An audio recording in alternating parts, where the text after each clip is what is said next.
went silent. So the question was regarding the ethanol.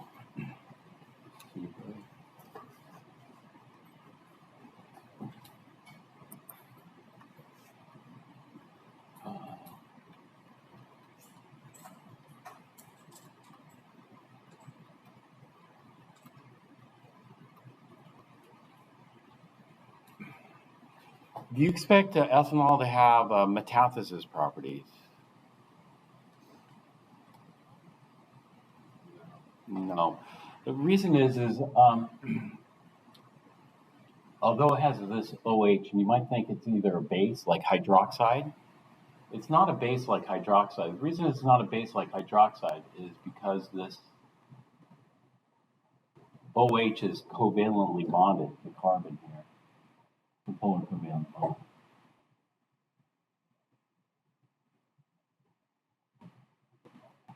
And so this hydroxide here, it's not a hydroxide. We don't call it a hydroxide. Do you know what we call it? When it's bonded to carbon, we call it an alcohol.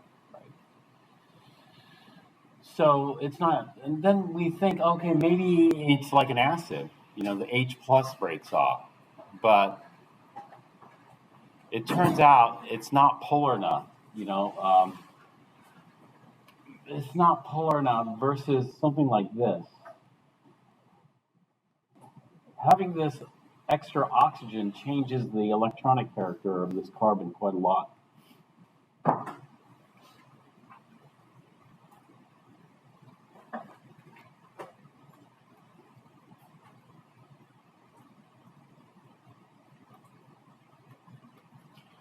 This one we would expect, it could potentially ionize here. That is, we could lose a proton here. We're not going to lose it here, and we're not going to lose it here. Okay, and the reason is no.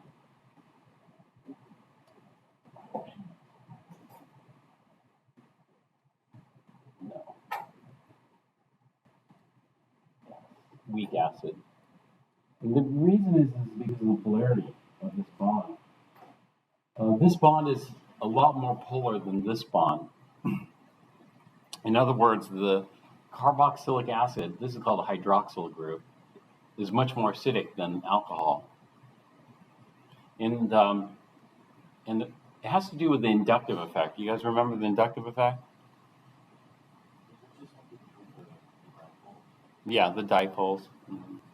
Isaac, do you have something to add? I was going to say, the additional electric negativity of the oxygen pulling the electrons. Yeah, exactly. The additional electronegativity of this pulling the electrons out. We can also see this in terms of oxidation state.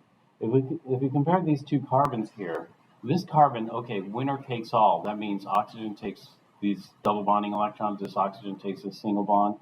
And then it's carbon versus carbon is going to be split down the middle. So this carbon only ends up with one electron, half this. And so it's supposed to have 4 valence, so it gets a +3. Whereas over here, okay, oxygen is going to take these, but carbon versus hydrogen, carbon is going to get these 2 and these 2, so that's 4, and then half of these. Carbon versus carbon is going to be a tie, so that's 5. So this carbon is quite a bit different in terms of oxidation state. This is a -1. This is a +3.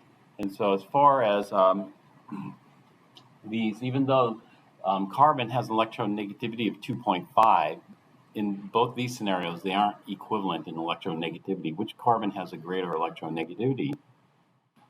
The carbon that's more positive, electropositive. This carbon is going to be more electronegative than this carbon. The 2.5 is just for a neutral carbon. When we start putting oxidation states, it changes behavior.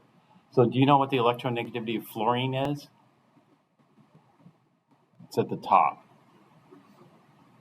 No. 4. Fluorine is a 4.0. But that's with a 0 oxidation state. What if I have fluoride? Fluoride has a -1 oxidation state. Is it still going to be a 4.0? No, it's nowhere near that. And so the oxidation state plays an important role on its behavior as electronegativities. So you can't use electronegativities, blindly. In other words, you have to. Why can't the hydrogen break off on that crystal? It could. It could break off, but you'd need an exceptionally powerful base to break it off. You'd need what we call super base. Versus the weak acid. Yeah, right. And so when I say no, I should put a little asterisk here. A powerful base is needed. Well, this one's difficult to break off, but potentially you could break this one off.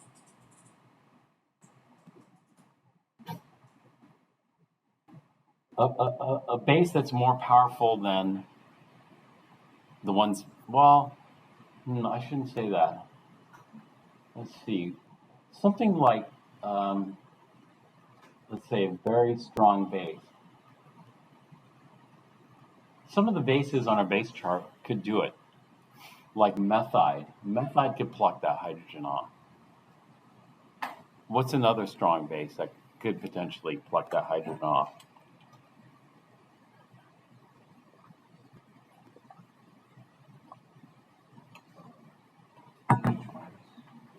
Hydride could.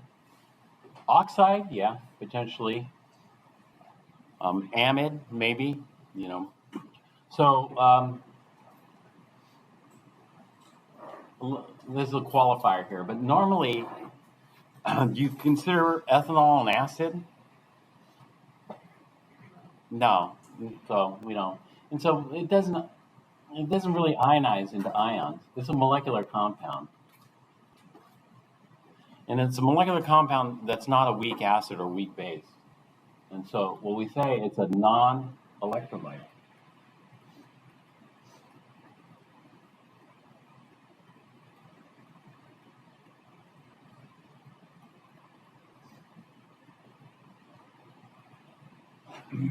So we go from metathesis to acid base. There are no ions here. Acid base, we just talked about it.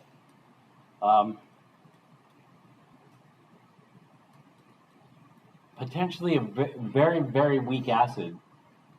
Too weak to be acidic in water.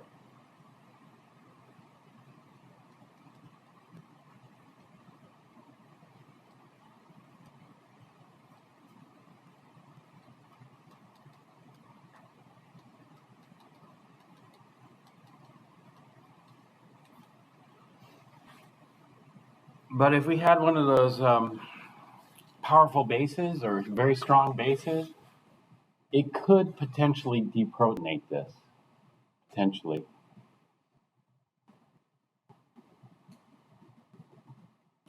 And so that leaves redox. But ethanol is not on the chart.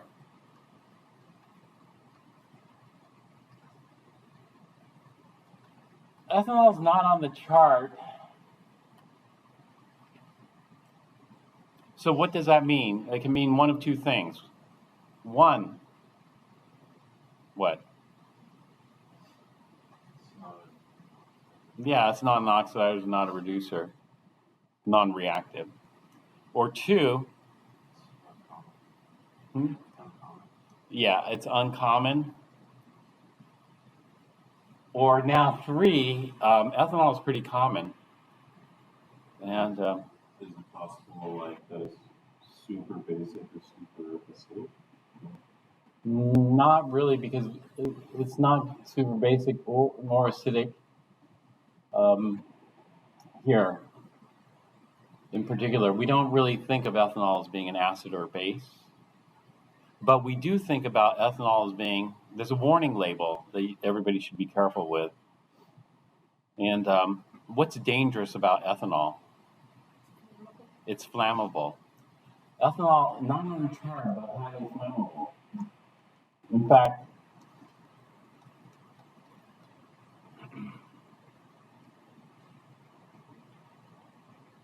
a person, a high school student, I think in Santa Clarita, died from an ethanol fire.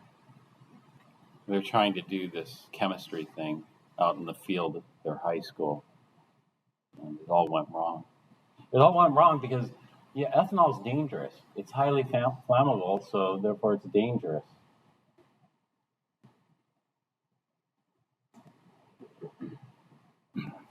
And so if something's flammable, we can combust it quite easily. And a combustion reaction is redox.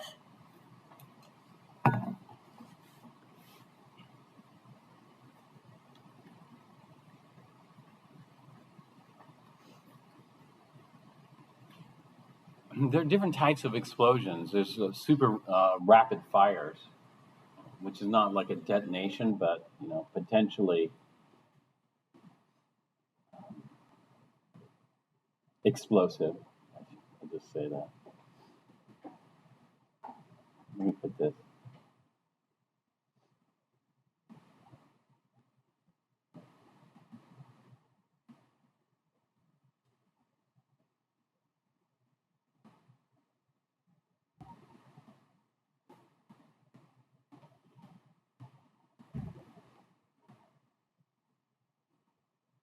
So when we have combustion, we take ethanol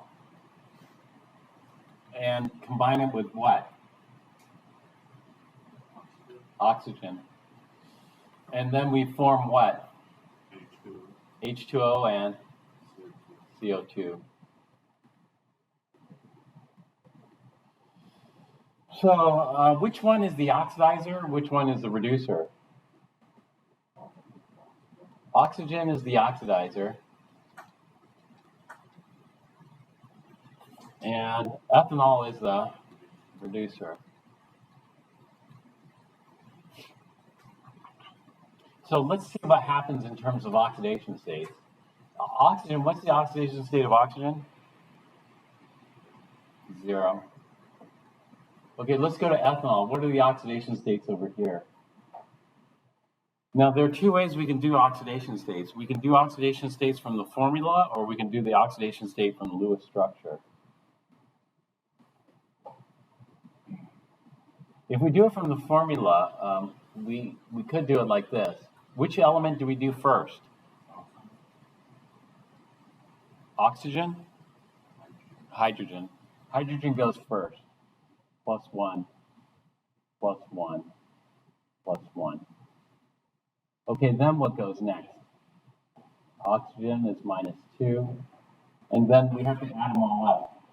So we have +3, +5, +6, -2 is +4. +4, that means we need -4 divided by two carbons, excuse me. -4 divided by 2 carbons, that means each one should be a -2. The carbons, these are going to be the average. When we base it on the formula, we just get the average oxidation state of carbon.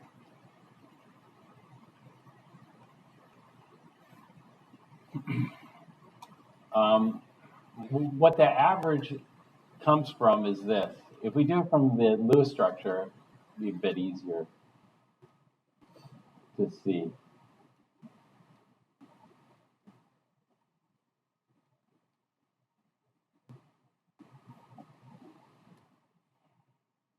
So in oxidation is a winner takes all in the Lewis structure. So oxygen versus hydrogen, oxygen wins both those electrons. So that's 2.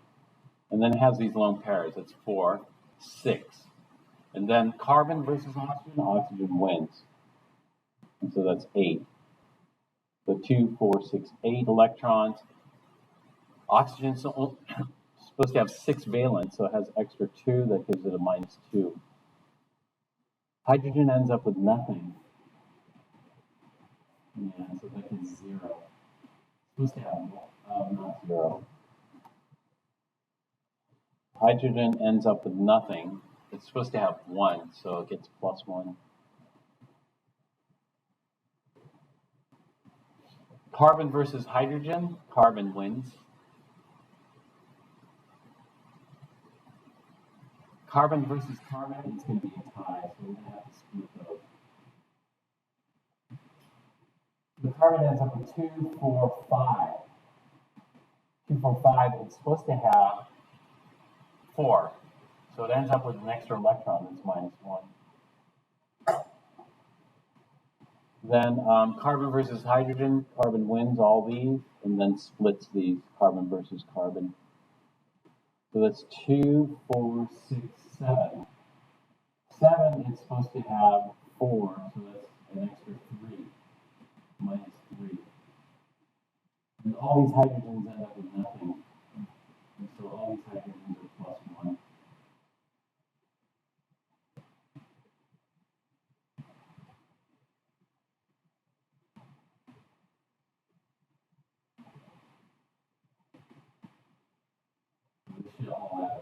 So if I add up all the oxidation states, it should total to 0. So 1, 2, 3, 4, 5, 6, minus 3 is 3, minus 3 is 0. So it works out. So this minus 2 oxidation state that we got from the formula is actually an average of minus 3 and minus 1. Now, let's balance this equation here.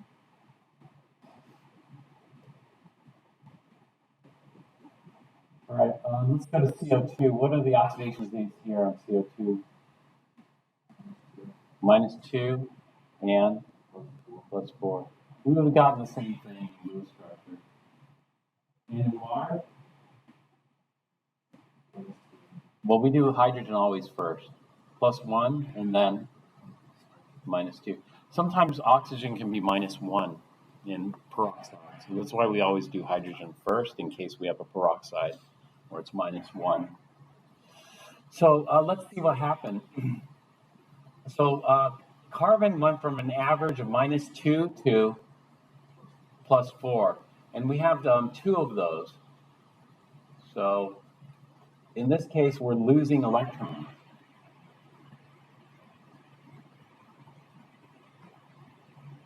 Actually, we need 2 CO2s. See, actually, I didn't balance this correctly, did I? 2 carbons, 2 CO2s, 6 hydrogens. I need 3 waters, sorry. Gives me 6 hydrogens. And then on the right side, the carbons are fixed, the hydrogens are fixed, so the oxygens are going to be fixed. So that's 2 times 2 is 4 plus 3 is 7. So I have 1 here, 1 plus 6 will give me 7. So I need 3. Now, is this balanced? Let me make sure. So it's 6 plus 1, 7, 6, 4 plus 3 is 7. 6 hydrogens, 2 carbons, 2 carbons. So it's balanced.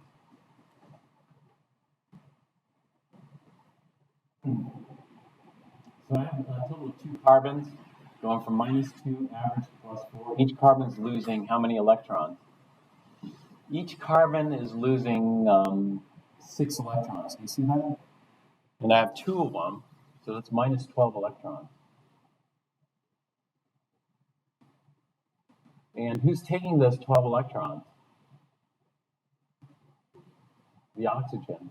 So I have 3 times 2 is 6 oxygens going to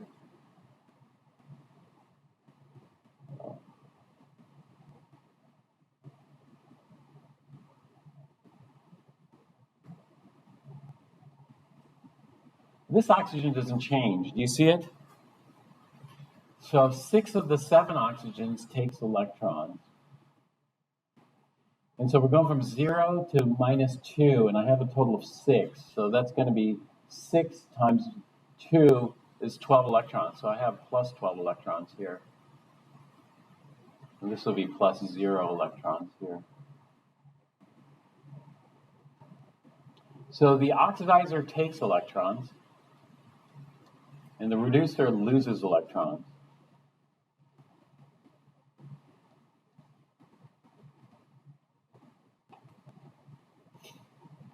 So what makes a good oxidizer is something that really wants electrons.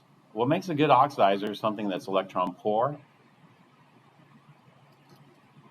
And so all the species at the top of your redox chart on the left side are electron poor, all those.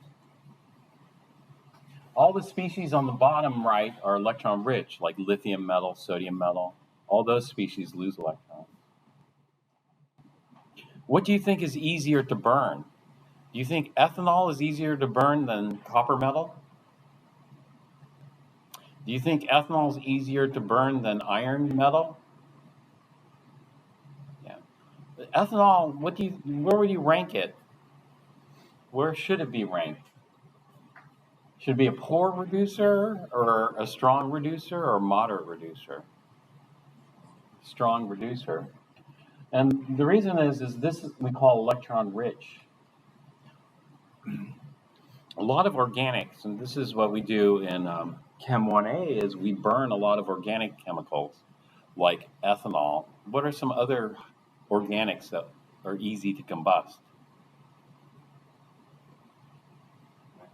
Methane. Methane is very easy to combust. Therefore, it must be electron rich.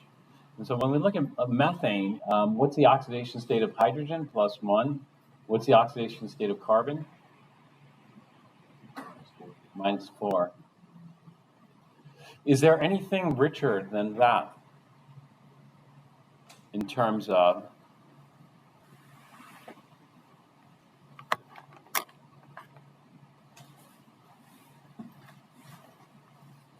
in other words, can we have -5 on methane? No. If we have carbon here, and carbon gains electrons, it can gain 1, 2, 3, 4. If carbon gains 4 electrons, then it would be like neon. If it gains 5 electrons and go into the next shell, that would not be favorable. And so this is about as rich as it gets. Methane is actually an excellent, it's an excellent fuel. The only problem with methane is it's normally a gas. You know?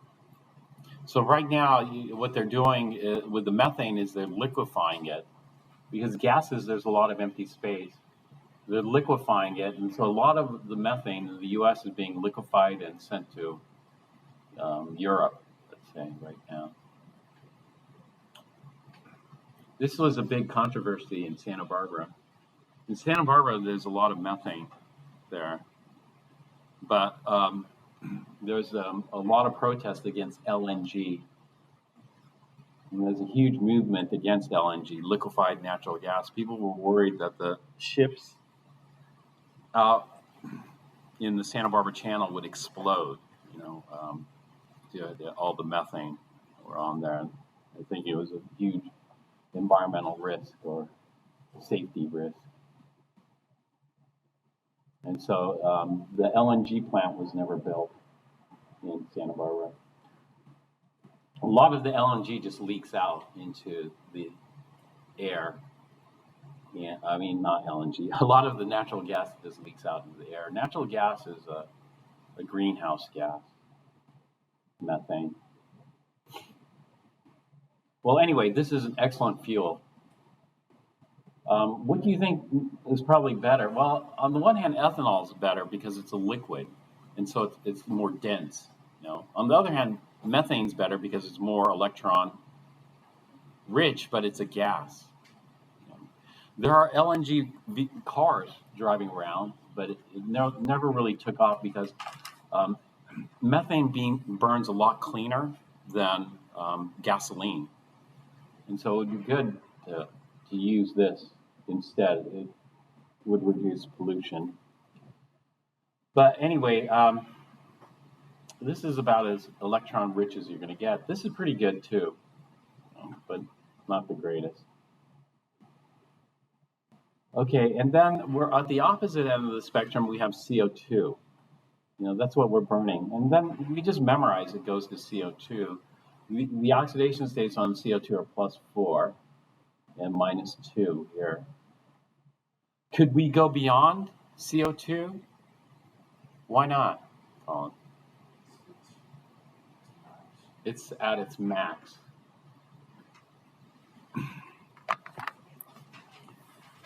How many electrons can CO2 lose?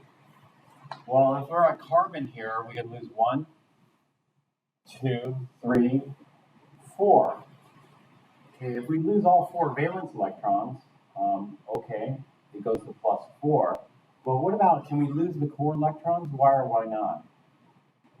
We aren't going to lose the core electrons because well, kind of like that. But what do you guys remember about the ionization energies of core electrons versus the ionization energy of valence electrons? Core electrons were about how many times harder to ionize than valence electrons? Yeah, it's about 10 times harder to ionize. And so it's going to cost way too much energy. We're not going to ionize the core electrons unless you have an unusual oxidizer, something exceptionally powerful. And so this is the max range. The max range for carbon goes from -4 to +4. And then we could have -3, we could have -2, we could have -1, we could have 0, 1, 2, 3, 4. So over here we have one at -3, and we have a carbon here at -1. Up here we have a carbon at -4, here we have +4. So this is what we call complete combustion.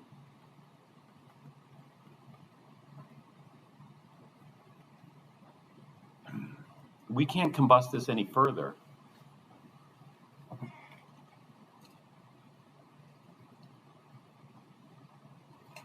So we use this. These are excellent fuels. So these are going to be good reducers.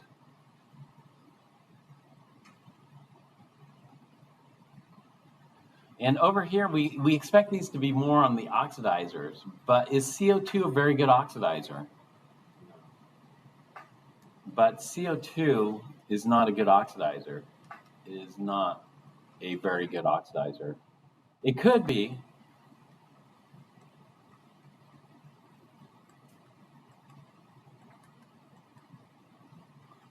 An oxidizer. So have you ever seen magnesium burn in dry ice? You've seen it, Colin. Anybody else see magnesium burn in dry ice? Totally oxygen free. This is why you should never use CO2 in metal fires. Do not use CO2 in metal fires because metals in general are pretty good reducers. And if you use CO2, even though CO2 is a garbage oxidizer, it will oxidize metals. So if you use CO2 in a metal fire, you're just feeding or fanning the flames, they call it. You're just feeding oxidizer in there. Usually we say feeding fuel, but we need both fuel and oxidizer. And so watch out for CO2. It's not very good, but in metal fires, it could be dangerous, with the heat and the metals. And CO2 will combust things like magnesium. Magnesium is a very powerful reducer. But compared to the oxidized, this is a much better reducer. These are strong, powerful reducers.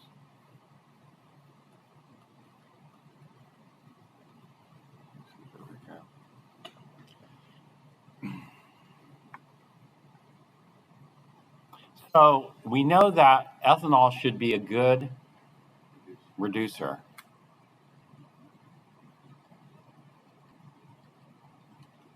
Because it's electron rich.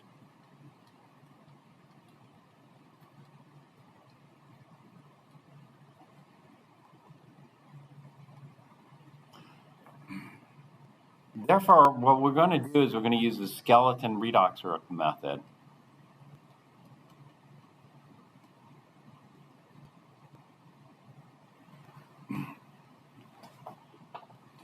In the skeleton redox method, we need to know what the reactant is, in this case, ethanol.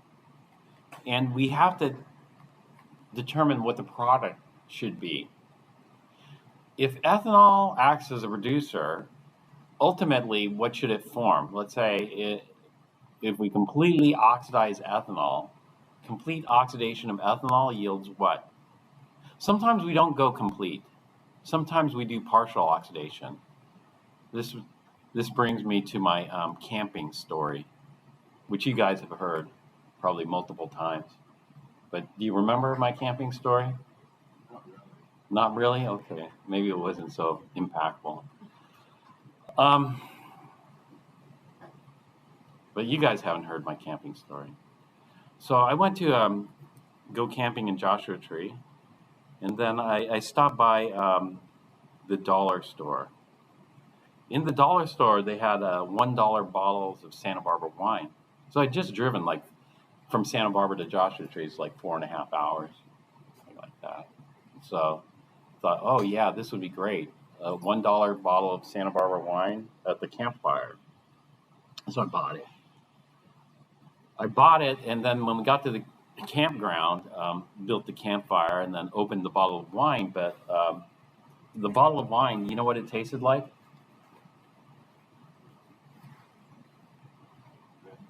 Vinegar. Yeah. It tasted like vinegar. It was bad. And so somehow what happened was this. There was some leakage in the cork. And the wines, they add some antioxidant.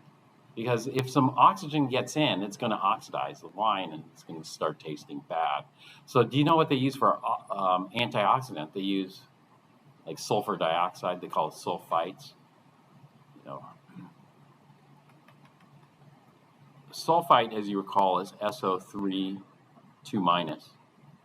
But really, when they do this in wine, they're not adding sulfites, they're adding sulfur dioxide. Sulfur dioxide is a gas, and so it's easier to bubble maybe the sulfur dioxide in the wine than it is to add salt. Like you don't really want to add sodium sulfite; it might change the taste more dramatically, like sodium or potassium or whatever, than sulfur dioxide. But both of these are kind of equivalent. So if they say they add sulfites and they're adding sulfur dioxide, you think that's false. But when we look at redox, all we care about primarily is what? When we do redox, we go straight to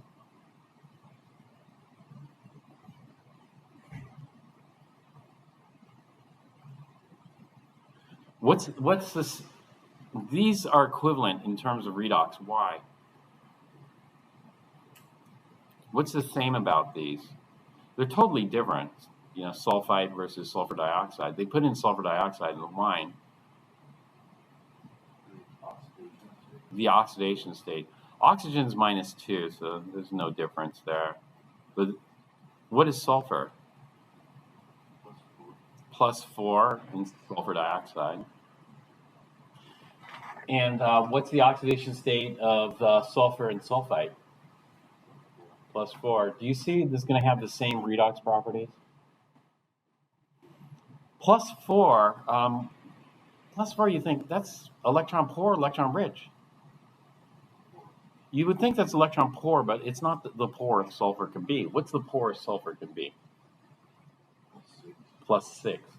So sulfur goes from +6 down to, what's the richest sulfur can be? -2. And it turns out that sulfur is a pretty good reducer. And so when you see sulfur in the -2, that's a good reducer. And so it turns out even in the +4 state, it can act as a reducer. It's not the greatest reducer. If they put sulfides in wine, it would probably be better, but sulfides smell awful. You know, so you wouldn't want to put it in wine. And so these are used as antioxidants.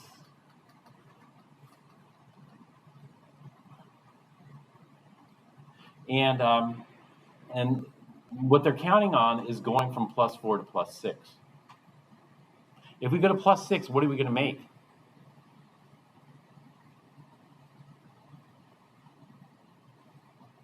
Tell me something that has sulfur in the +6 oxidation state. sulfur trioxide. Sulfur trioxide, or think of an anion that has sulfur in the +6.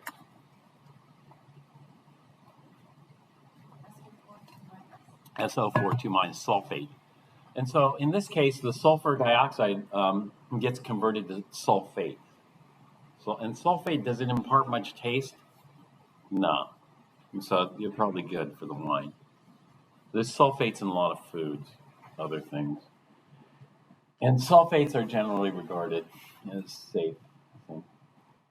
And so this is not being used as an oxidizer. This is being used as a reducer.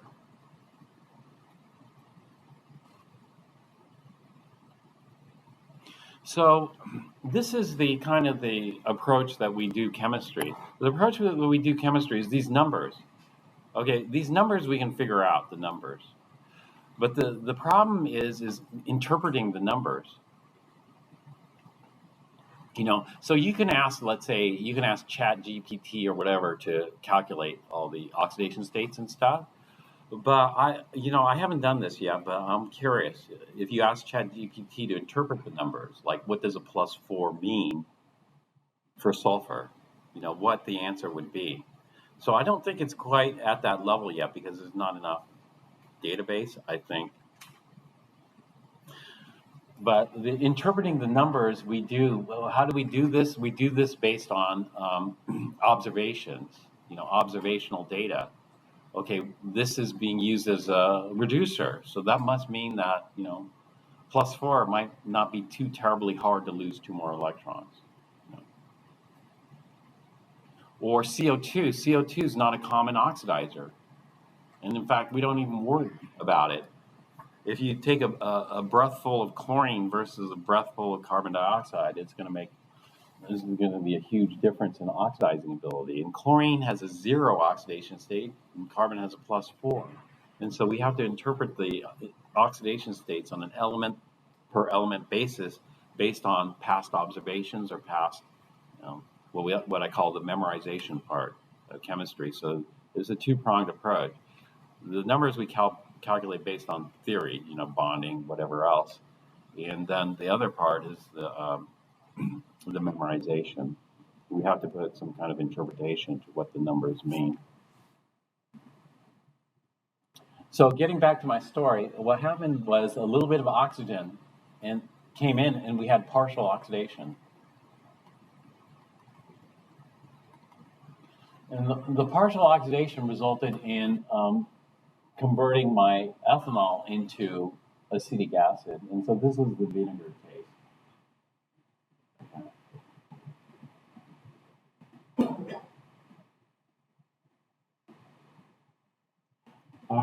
Whereas I probably would have been happy if I had, there's actually multiple steps here. I probably would have been happy if there was complete oxidation. Because complete oxidation would have gotten to where?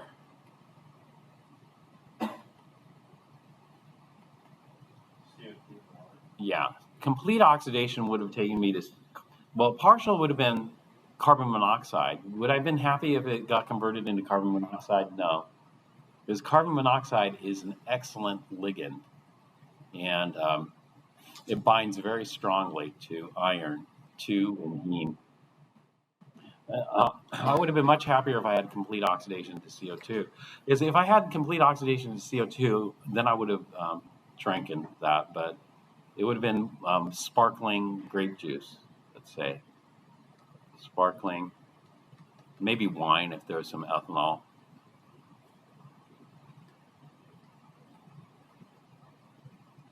Sparkling grape soda. But instead I got vinegar, and I'm not a big fan of vinegar. So anyway, the $1 wine turned out to be an expensive, I used it to put out the fire, that plus extra water. So I spent $1 to put out the fire, and that wasn't even enough to completely put out the fire. So, so for skeleton redox, we could do partial. If I said, okay, what was the the reaction that happened? Well, the reaction that happened in my mind, I started off with ethanol. It's wrong formula.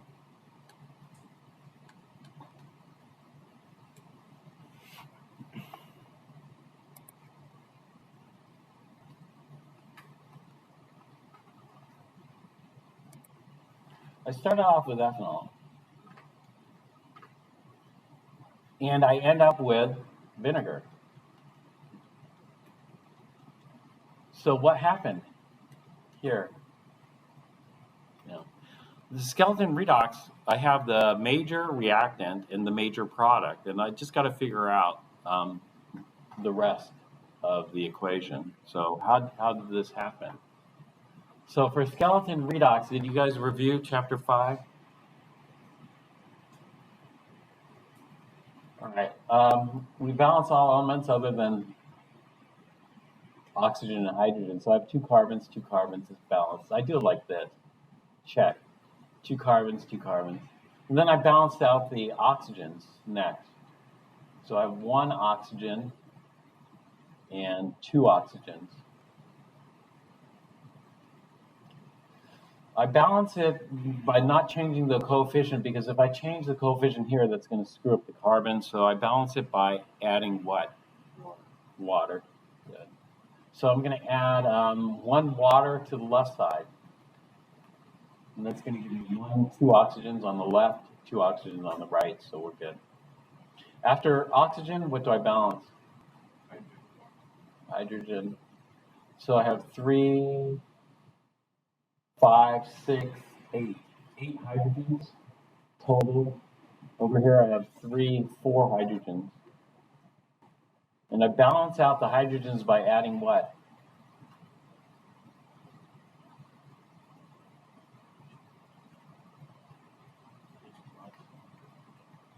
How many H pluses? 4.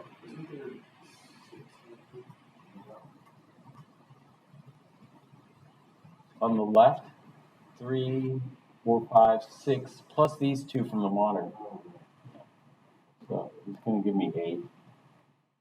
I should probably put it all on the same line there, but sometimes I do that, sometimes I don't. Then we balance out the what? Chart. So ethanol is neutral, water is neutral, so 0. Acetic acid is neutral, but we have 4 H pluses, so it's plus 4. And I add what? Electrons.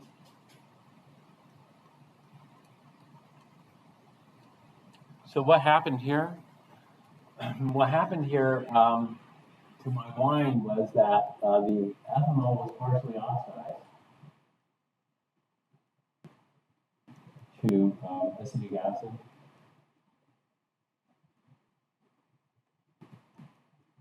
In that process, it generates 4 electrons. And those 4 electrons were going to be taken by the oxygen that got in there. So what must have happened was the oxygen got into the wine and then ate up all the sulfur dioxide. You know, the sulfur dioxide, there's not an infinite amount of SO2. There's a limited amount. And they probably want to figure out, well, how long before the SO2, and then add a little bit of extra. And so it must have had a very leaky cork. And so once it ate up all the antioxidant, SO2 is a better reducing agent. You need a better reducing agent than this ethanol. And so SO2 is a pretty decent reducing agent. So we can kind of get an idea, you know, because they're using that as a sacrificial reducing agent. They don't want ethanol to be the reducing agent, but want the SO2. So that means SO2 must be a more powerful reducing agent than ethanol. So these types of things we get from observation, you know, just empirical data like that. And so SO2 is decent reducer, but once you run out of SO2, then it's going to attack the next best reducer, which will be ethanol. And so the ethanol got attacked, and we end up with this. And those 4 electrons go to oxygen. So this is one half. The other half reaction, is in the book. We can just copy it from the book. It's O2 plus 4H plus 4 electrons yields 2 waters. And then just add these up. But what if we don't know what forms? If we don't know what forms, then we just assume that it's going to go all the way. So if it goes all the way, then we have complete. So this was partial oxidation.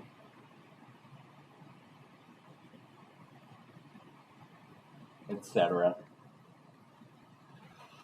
If you want to know the redox properties, and we want to put this on the redox chart, then this is what we're going to do. We're going to assume complete oxidation. And unfortunately, complete oxidation didn't happen for me, because then I would still have had something drinkable. Those bubbles of CO2, a lot of people, pay extra for the sparkling soda. And so we just assume that the ethanol is going to be completely oxidized to what? CO2. We don't need water here because we always add water. We add water and we add H+, so we don't worry about that now, because if we add it here now, then we got to adjust it later.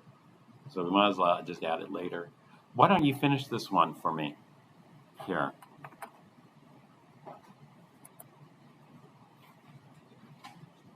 And go ahead and tell me what you got.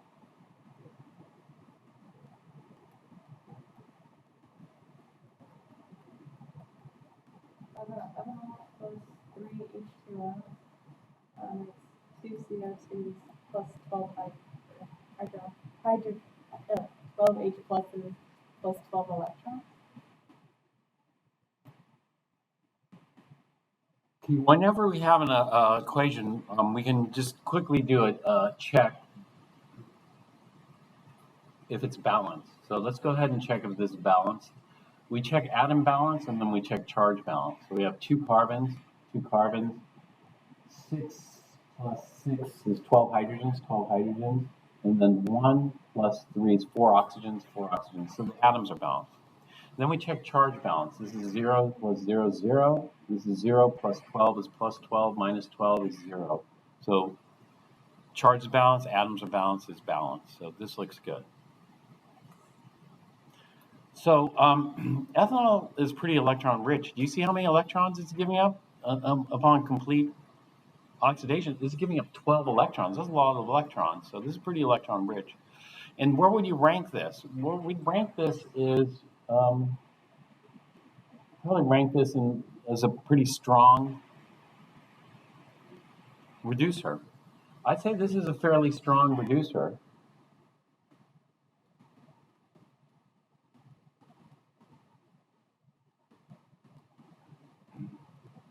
If this is a fairly strong reducer, its conjugate must be weak.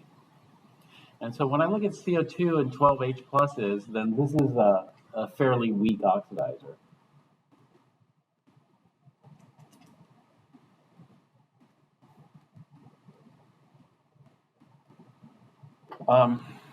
Yeah, CO2 is not the greatest oxidizer. And that's why they use up CO2 to smother out fires. CO2 is not strong enough to oxidize wood fires. It just isn't going to happen. Oops.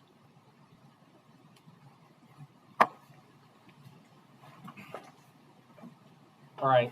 The next thing we look at is what was the other thing in that? Potassium permanganate. And so we have an idea.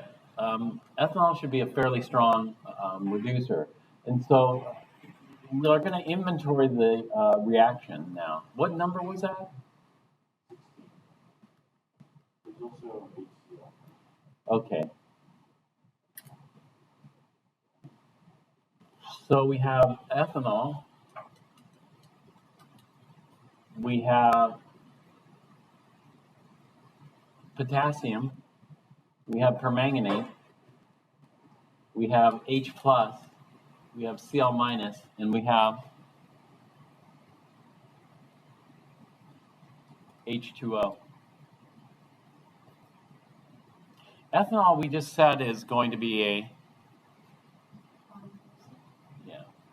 so reducing agent. Technically, it can go both ways. Potassium ions, oxidizer. Permanganate, what is that? Yeah.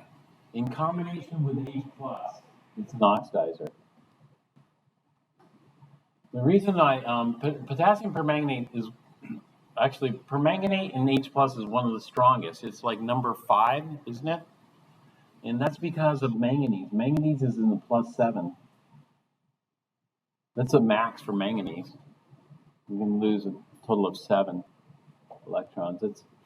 It's 2 valence plus 5 d inner shell electrons.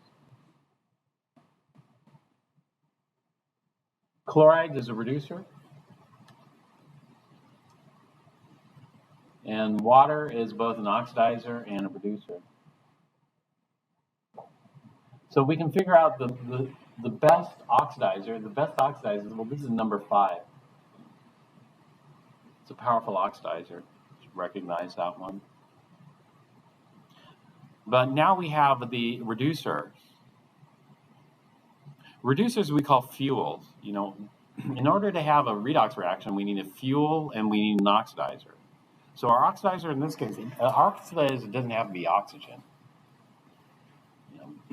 And so it is possible to burn things in an oxygen-free atmosphere. And so this is why I was talking about magnesium burning in the absence of oxygen. You can burn in the presence of CO2. And so you can smother the fire completely of oxygen and it'll still burn. There's CO2 present. And so our oxidizer is going to be permanganate in acid. We need the acid here, and that's the reason the HCl was there. If we don't have the HCl, then it's missing an ingredient. Right? And if you don't, this would be like, the analogy I might try to use here is like you need to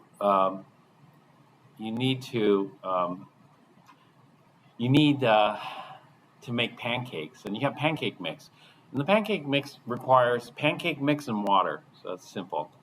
But let's say you didn't have any water. Can you make the pancakes without any water? No. And so the same thing happens here. We need both of these. Even though you think, I can get by with just a permanganate, it's not going to be the same.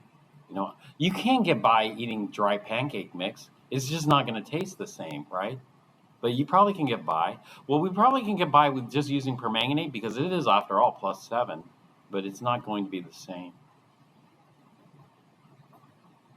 So we go back to this and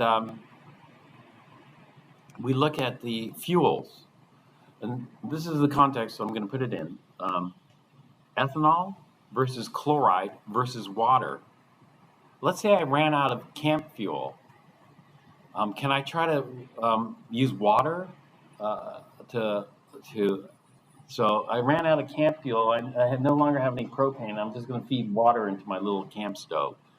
Is that going to burn very well? No. How about I have some table salt, sodium chloride. I put some chloride in there. Have you ever tried burning chloride? It's not going to be easy. Right? How about ethanol? Yeah. And so do we even need the chart? We don't need the chart for this. We can just do this based on empirical data. But empirical data is, we might have experience burning ethanol, but we don't want to have to memorize everything. So, you know, what burns? Well, we tried burning water, it didn't burn. We tried burning salt, it didn't burn. We tried burning ethanol, it did burn. And so what we want to do is we don't want to have to try burning everything around us to see what burns and what doesn't burn. We'd like to use some theory to be able to predict, well, you know, that's not going to burn. That will burn. So let's say I had a bottle of vinegar Will vinegar burn? I could try it, of course. I'll just try to burn it. But in theory, will vinegar burn or just give up? It's not going to burn, because, well, in theory, so we have different things. We have the empirical approach and we have the theoretical approach. And so when we look at, I already did the oxidation states here did I? No, I didn't.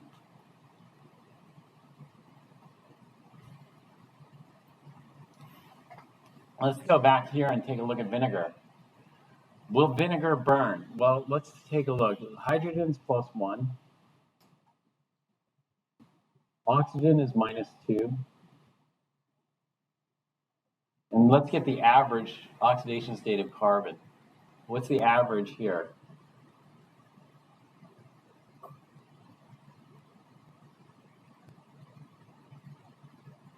So +1, +4, -2, -2, 0. So the average is actually 0. If carbon's in the 0 oxidation state, then that means it's right in the middle of the range, because the range is for carbon is from -4 to +4. So that means it can go either way.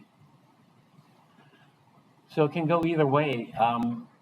In other words, it can gain electrons and be an oxidizer, or it could lose electrons and be a reducer. Well, if it loses electrons, that means it could potentially be oxidized further. In fact, that's what this is showing.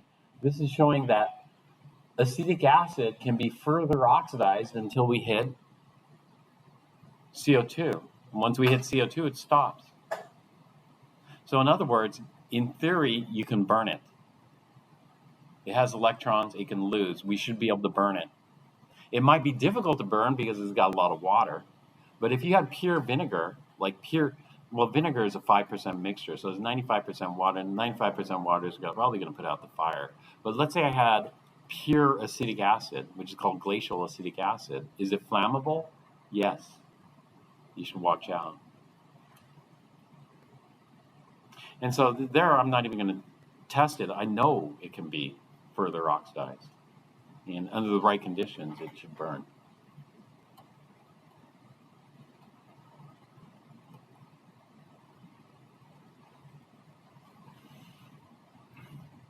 So this one we already got the equation for.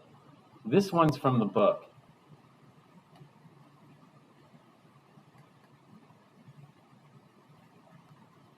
And we just add it up. So this one's going to be 8H plus. I know it's 8H plus. How do I know it's 8H plus?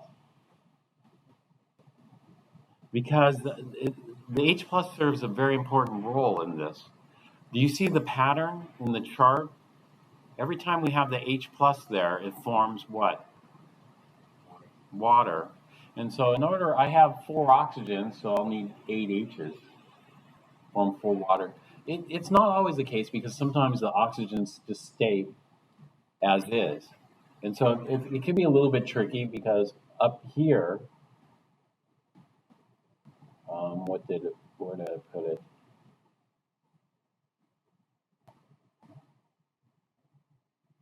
Up here, one of the oxygens stayed as is, and 6 of the oxygens changed. So that's potential. But in this case, it works out nicely. So 8H plus permanganate plus, this is +7, we're going to go to +3, +2, +5 electrons, yields Mn2 plus 4 water. This you can just copy from the chart.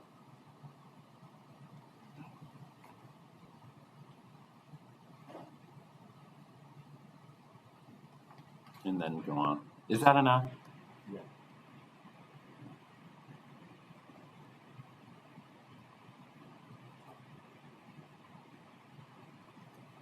Well, this kind of goes nicely into today's lab. Today's lab discussion. Should be Wednesday. What are we doing on Wednesday?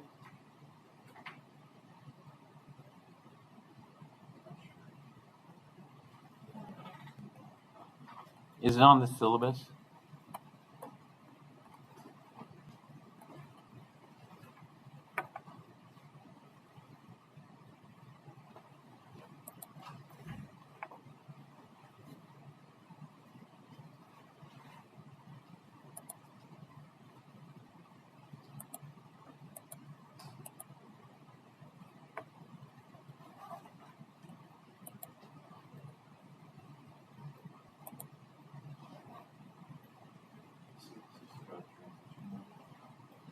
Yeah, synthesis of a transition metal complex. That's what we're going to do on Wednesday.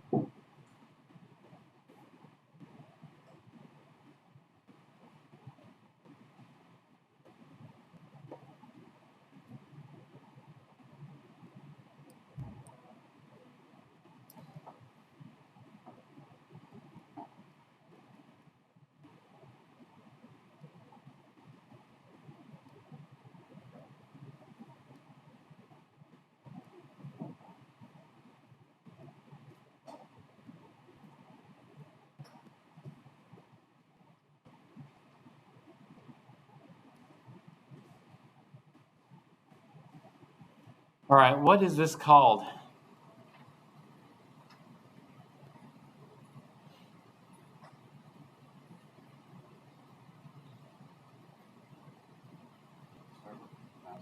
Yeah, okay, let's start with potassium.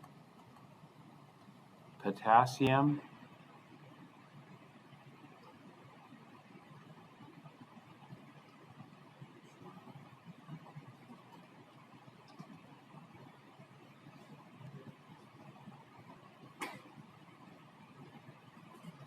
Oxalate? Yeah. It's oxalate, but we change the ending. To oxalate. Yeah, oxalato. Try oxalato.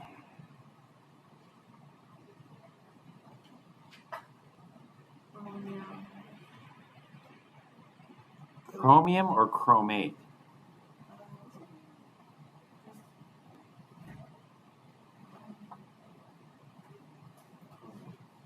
Chromium would be incorrect. Chromate would be correct. Why? It's an anion. Potassium is a cation. This must be the anion. What's the charge on chromium? Oxalate. What's the charge on oxalate? -2. We have 3 of those is -6. Potassium is +1, so that's going to be +3. -6 plus 3 is -3, which means chromium must be +3.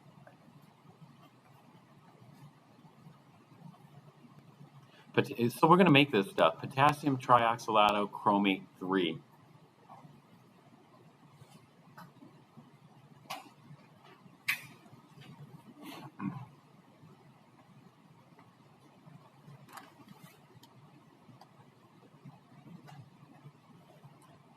All right, what are we going to make it from?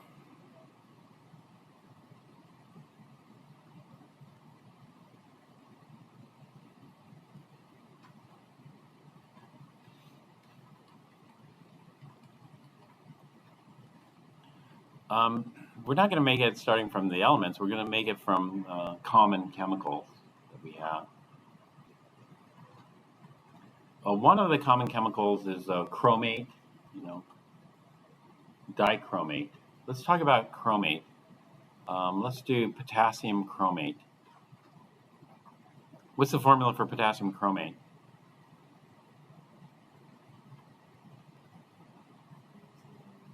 K2 K2CrO4. Good. That's it.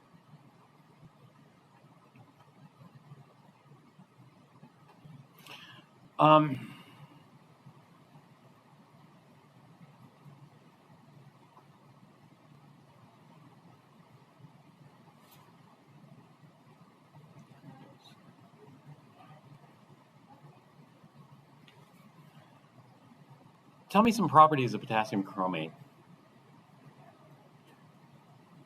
Do metathesis properties really stand out? Yeah, actually, a lot of metathesis properties because not potassium ions, but chromate. What do you know about chromates?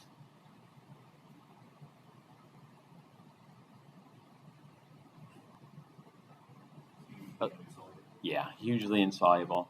Chromates are all insoluble except group 1, which is potassium, and ammonium.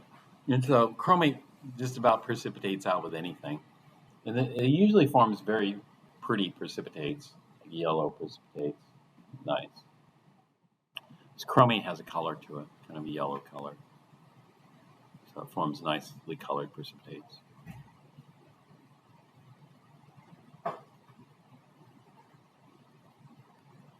So that's that. And then how about acid-base properties? Potassium ions, nothing, but chromate could potentially be a weak base because it can form chromic acid. Chromic acid would be H2CrO4, and is chromic acid one of the 7 common strong acids? No, there's got to be a weak acid, so it could be a base. I mean, but I'll tell you the two standout properties for potassium chromate would be its metathesis, its precipitating ability, and its redox. What's special about redox for potassium chromate?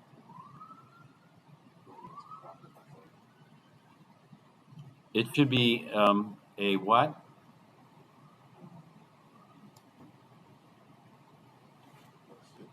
Yeah. Chromium is +6. You know, potassium is +1, oxygen is -2. No big deal about that. But chromium is +6, which means it should be a pretty good oxidizer. Oxidizers are electron poor, reducers are electron rich. So this should be electron poor, +6. It's missing a lot of electrons. And so electron poor, it should be a good oxidizer. In fact, chromate, is it on your chart? Or is it dichromate on your chart?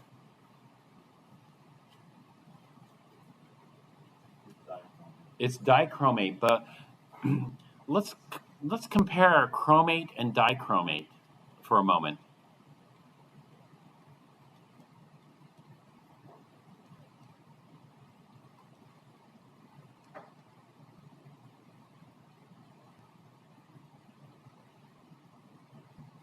Take a look at the oxidation state of chromium in dichromate, and tell me what is the oxidation state of chromium in dichromate.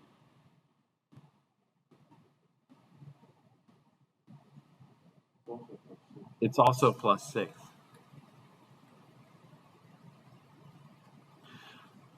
So if they're both +6, then we expect them to have comparable, if not what? Equal redox properties. And both of these are going to be great oxidizers, and they both should be about the same. In fact, chromate and dichromate are kind of the same thing. Because do you know the difference here in chromate and dichromate is this. Let's talk about there's something called the chromate-dichromate equilibrium.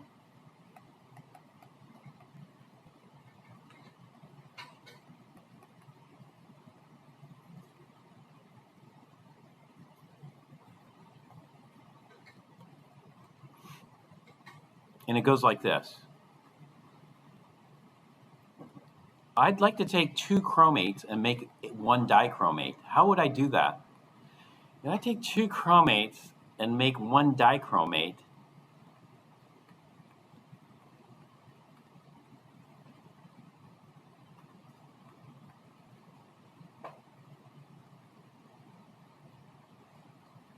I need to get rid of how many oxygens? 1 oxygen. But getting rid of just 1 oxygen, like an oxide, is not so easy. I need to get rid of 1 oxide unless I have what? Unless I have H+, because if I have H+, doesn't that make getting rid of the oxygens a bit easier? It does. So if I add 2 H+ over here and do this, so I'll take 2 H+'s and then take one of the 8 oxygens here, because I have 2 times 4, that's 8, and then I make 1 water over here. Is this balanced? So let's check the balance here. That's 2 hydrogens, 2 hydrogens, 2 chromiums, 2 chromiums, and then 8 oxygens, 8 oxygens. So the atoms are balanced. And then I check the charge balance. Plus 2 minus 4 is minus 2. Minus 2 minus 2, it's balanced. And so this is what we say. There's something called Le Chatelier's principle. Le Chatelier's principle can shift the equilibrium here. And so if I increase the acid, H+, it shifts the equilibrium to the right. If I decrease the acid, it shifts the equilibrium to the left. So in acid solution, we favor this. So at lower pHs, we favor this. In basic solutions, where we decrease the H+, it shifts it to the left. You guys kind of remember Le Chatelier's from Chem 4 or intro? Yeah. And so this is favored in acidic conditions. This is favored in basic conditions. But essentially they're the same thing. You know, these interconvert. You have a single chromate or dichromate. Dichromate, it connects not by forming what we call a peroxide bond. So if you look at chromium with 4 oxygens here, and another chromium with 4 oxygens here, we don't link them by forming a peroxide link here. We got to get rid of one of the oxygens because peroxide bonds are inherently unstable. You might have learned, although I probably skipped this in Chem 1A, what's the reason peroxides are so unstable is because of the bond distance. The bond distance gets too close, and that means the positive repulsions from the nuclei are significant, creating a weak bond. And so what we need to do is we need to get rid of one of the oxygens. We don't want a peroxide bond, so we got to remove an oxide. Well, if we remove an oxide or an oxygen, it's not stable, so we need the H+ there. And this is why H+ is so common in redox, but this is not a redox. You know what this is? What kind of reaction is this? Is this metathesis? This is acid-base. This is not redox. This is a Bronsted acid base. No, this is not a Bronsted acid base either. You know what kind of acid base this is? This is a Lewis acid base. And one key characteristic in a Lewis acid base or in any acid base, the oxidation states don't change. In metathesis, the oxidation states don't change. Only in redox do we see an oxidation state change. So this is a Lewis acid base reaction. And so if I have chromate and I add acid, it automatically converts it to dichromate. So I start off with yellow chromate, add acid to that, it switches to orange dichromate. Dichromate's orange, chromate's yellow. If I add base to that, I'm going to convert my orange dichromate to yellow chromate. In other words, it's going to split the bond and create individual chromates. And so when we think about chromate, dichromate, you know, we usually think about this equilibrium, and we treat them the same. Basically, they're the same thing, just one chromate or 2 chromates together.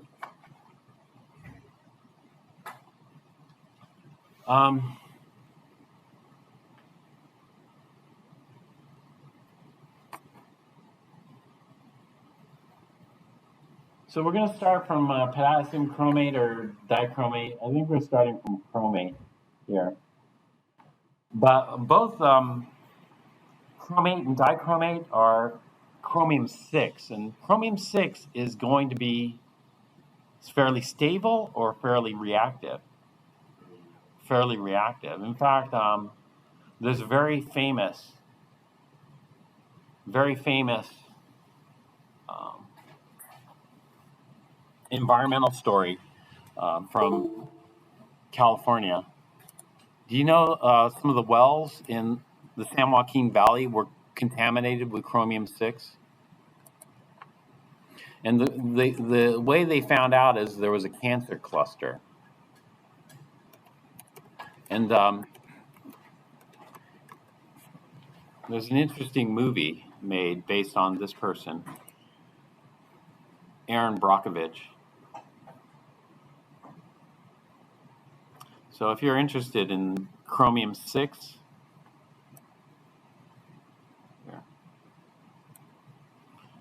which contaminated the drinking water. This is called hexavalent. Hexa 6 valent is its oxidation. Hexavalent chromium in Hinckley.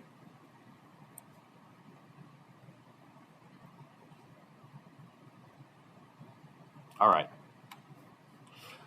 So the cancer rates were up. So we want to be careful with this stuff here. You don't want to eat this stuff or drink this stuff. Well, anyway, let's go ahead and we'll take a break here. And then let me talk about the lab.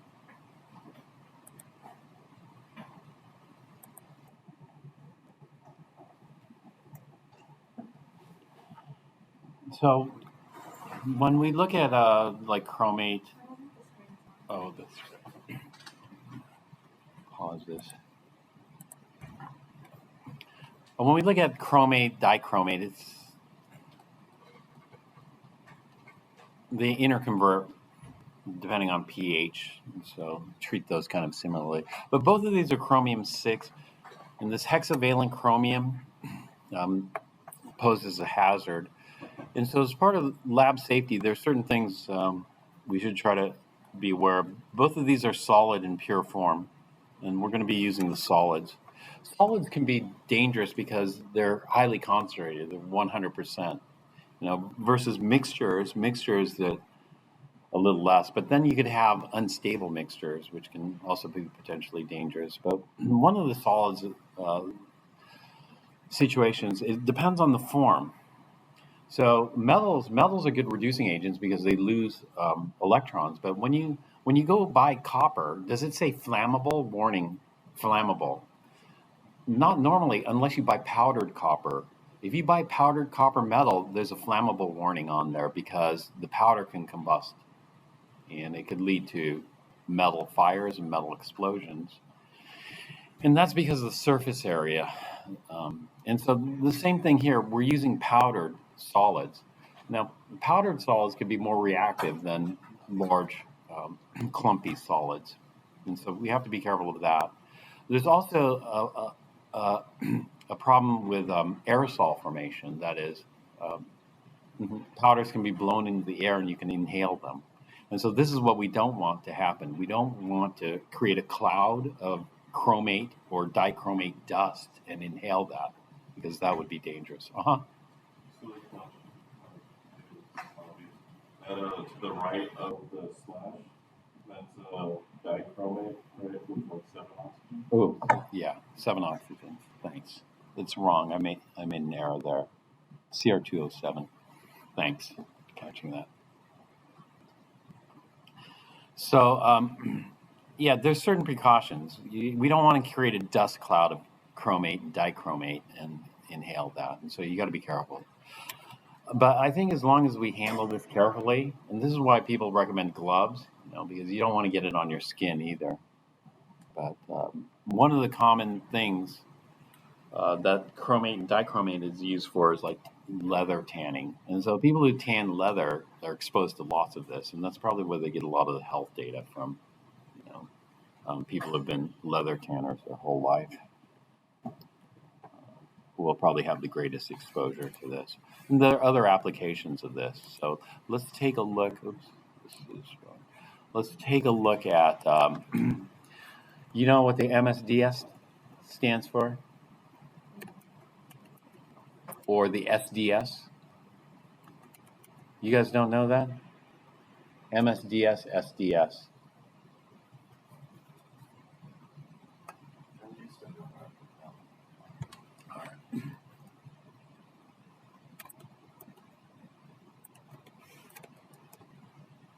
stands for MSDS stands for Material Safety Data Sheet, and that's been changed to the SDS. And there are a whole bunch of these. Each manufacturer has to have one of these. So let's take a look at one here. Labchem.com. This is potassium dichromate. We'll just do dichromate. We're going to be using dichromate for this. Dichromate's on our chart. If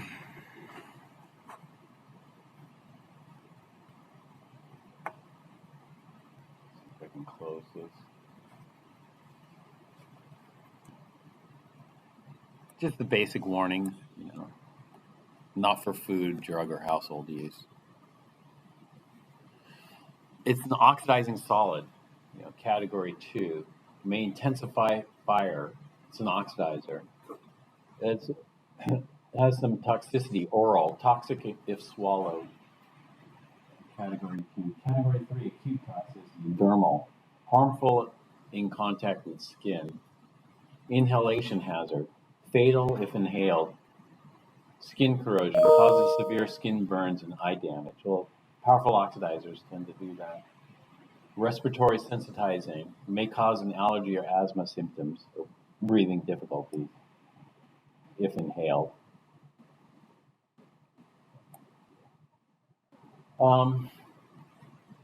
May cause an allergic skin reaction, may cause genetic defects, may cause cancer, may damage fertility or the unborn child, causes damage to organs, kidneys, liver, skin through prolonged or repeated exposure, very toxic to aquatic life with long-lasting effects.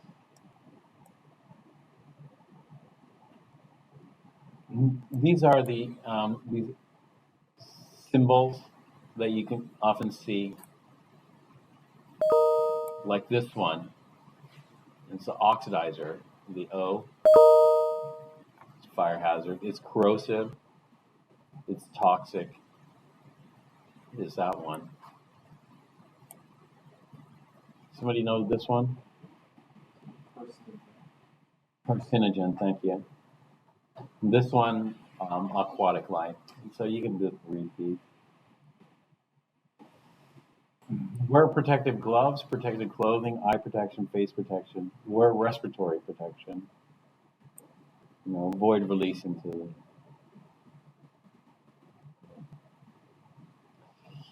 If swallowed, rinse mouth. Do not induce vomiting. If on skin or hair, remove, take off immediately. All contaminated clothing, rinse skin with water, shower. So if you do get some on you, obviously you want to wash it off. We have safety showers at each sink. Do you see the handheld ones? Yeah, you can pull those out. There's a hose, so you can just, and then use that to rinse your eyes, rinse your arms, etc. We have the safety shower over here, located in the corner. If you get something there. We also, if there's a spill and your clothing becomes contaminated, especially with solutions and liquids, then we have another shower in the back there. Where, let's say it's not too bad, you can make it over there. There you can remove all clothing, contaminated clothing, and take a shower. It's private. Okay. Whereas this one, not so private. Probably need a curtain there would be better. Because I think a lot of people will suffer burns rather than, But even if you don't remove your clothing, it's better to wash off, whatever. So if you read that, you probably are thinking, I don't want to touch this stuff. I don't want to go near this stuff at all. But have you seen the Proposition 65 warnings?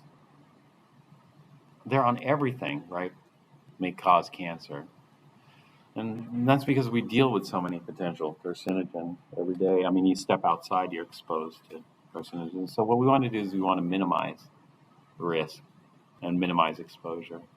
So certain ways we do that is we work in the hood. So if you accidentally do spill some and it gets in the air, it gets sucked out the hood. We wear gloves. We try to minimize contact. We wash our hands frequently. This kind of stuff. And that way you can minimize. I mean, if you read like gasoline's a mixture. but it's a mixture, and there are quite a few carcinogens in gasoline. So when you read that, you don't want to touch it either. But as long as you try to minimize exposure, you should be okay. If you have a gasoline car, if you have an electric vehicle, then there's magnetic fields and EMF, and there's worry about that as well. Exposure to EMFs causing mutation. So, I mean, we're exposed to a lot of different things. So there's a certain level of precautions that you should take, and then we try to minimize the exposure. So for gasoline, at least in California, they have the little vapor recovery. In other states, they don't have vapor recovery, so you're breathing or inhaling vapors potentially of gasoline. Sometimes you spill some on your hands, but there's no, there should be sinks at the gasoline stations where you can immediately wash off. But they don't have those.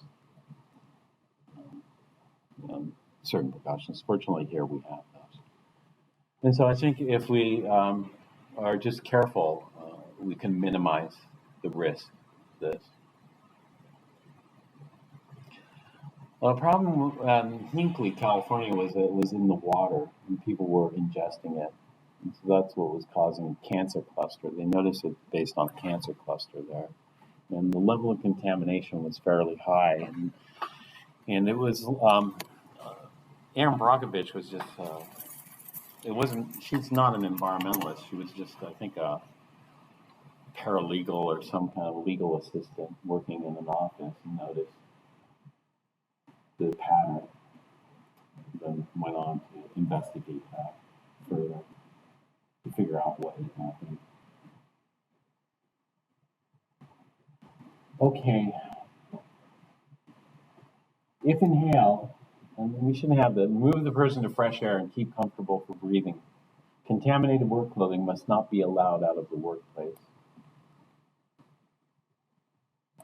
So what we get from the MSDS and the SDS are some basic hazards and what to do. There's also a 24/7 phone number that you can call. Here, it should be listed. All these have a 24/7 number to ask what, if you have any questions about what to do, you call. And, you can get help. Most important symptoms and effect, acute and delayed. Skin burns, eye damage.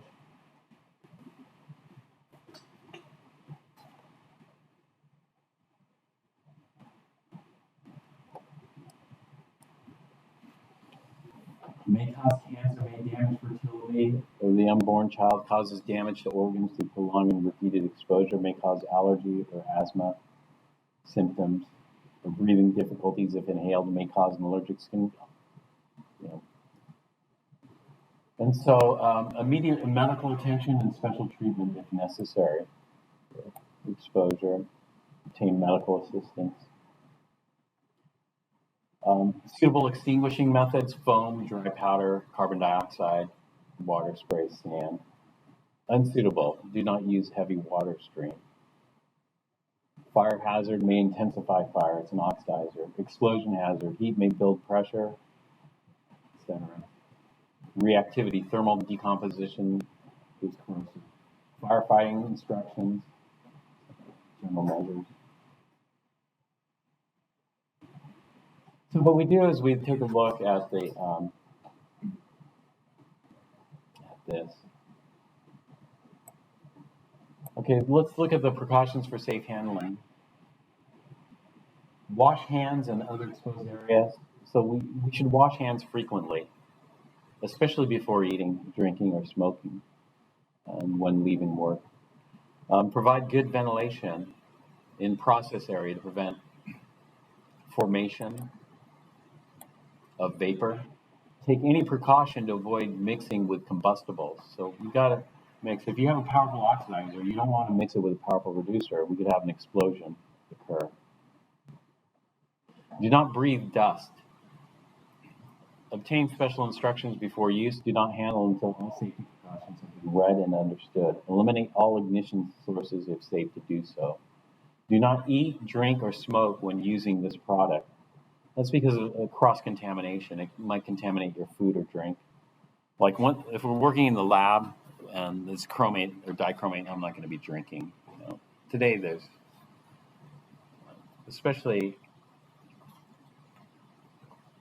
watch, if it happens that there are some people who are more careful and some people who are less. And so one semester I look back there and there's an orange dust cloud back there.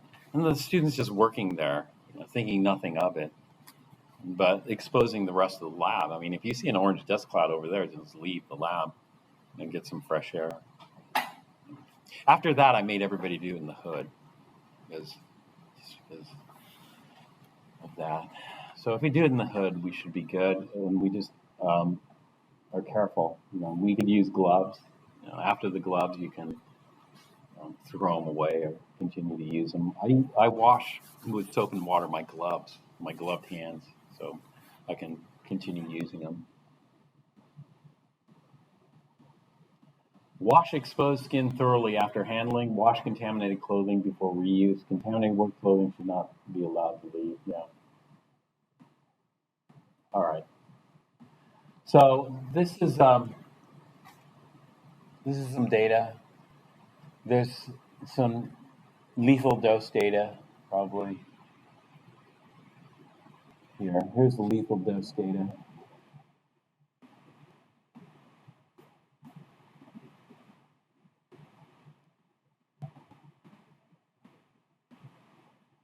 Amounts that lead to serious eye damage, etc.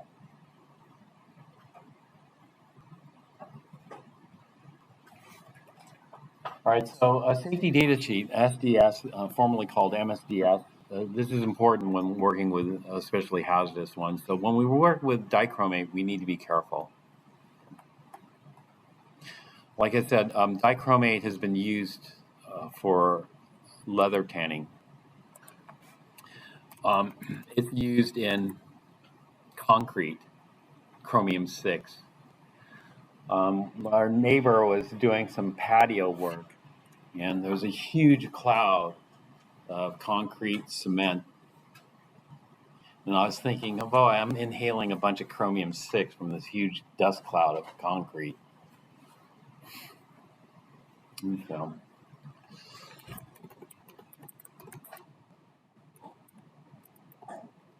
not exactly what I was hoping.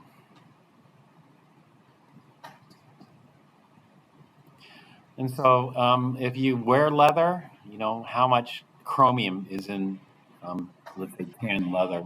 And so you can look at papers here.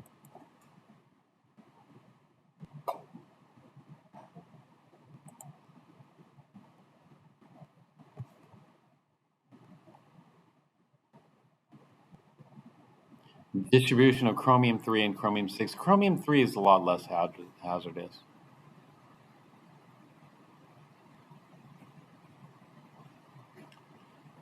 So skin, because of skin contact, tanning, because it's tan leather, etc. And so there's chromium 6 in a lot of things that you wouldn't expect, like these people who are working with the concrete probably didn't expect chromium 6 in there. That's why they were so sloppy with it, because I would have been very careful not to create a dust cloud.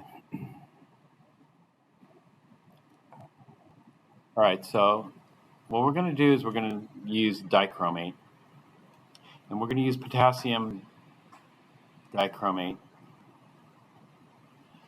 But when we look at our synthesis, we're trying to make chromium in the +3 oxidation state. And so how do we convert chromium 6 to chromium 3? What do we need to do that? We need a reducer.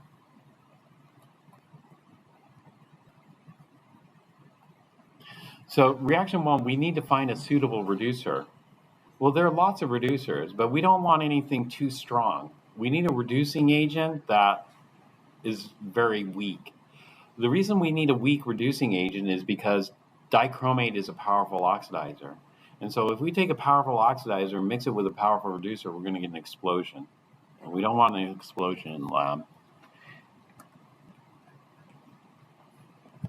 We want something mild. What would be mild? How about ethanol? Do you think dichromate and ethanol would be a good combination? No, that's an awful combination. That could lead to an explosion. Sure.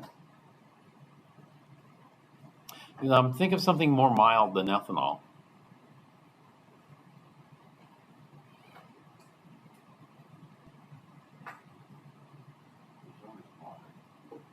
Yeah, unfortunately, water is too mild. Dichromate is stable in water, and so water's too hard to oxidize.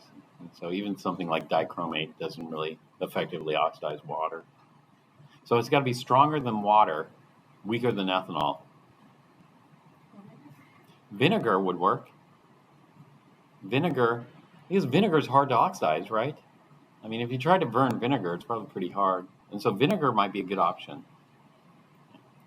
Vinegar is what we call an carboxylic acid. The vinegar is. There are other carboxylic acids we could use. You know, I'd probably prefer this one. I'd probably prefer oxalic acid. Why would I prefer oxalic acid over vinegar? Because when we do reactions, it's hard to do it stoichiometrically, perfect stoichiometric ratios. Because when you weigh these things, are you going to spend hours and hours weighing it to exactly the mass that you need? And is it even possible to weigh it to exactly the mass you need to the nearest gram? That's not even possible. So when we do these kinds of reactions, what we do is we add a little bit excess. So in this case, do we want excess dichromate or do we want excess reducing agent? We want excess reducing agent because I don't want any chromium-6 left. And I don't want too powerful a reducer. Too powerful a reducer might reduce it to, let's say, chromium metal rather than chromium-3. What I want to do is I just want to take chromium-6 and then convert it to chromium-3. Vinegar is a good option, but the problem with vinegar is I'm going to add excess vinegar to make sure I get all the chromium reduced. And then what do I do with that excess vinegar? I got to get rid of it sometimes.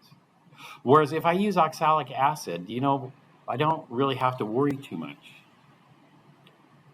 One, oxalic acid is a pretty poor reducer. Let's take a look at what's the formula for oxalic acid? H2C2O4. And it's a pretty poor reducer because what's the oxidation state on carbon?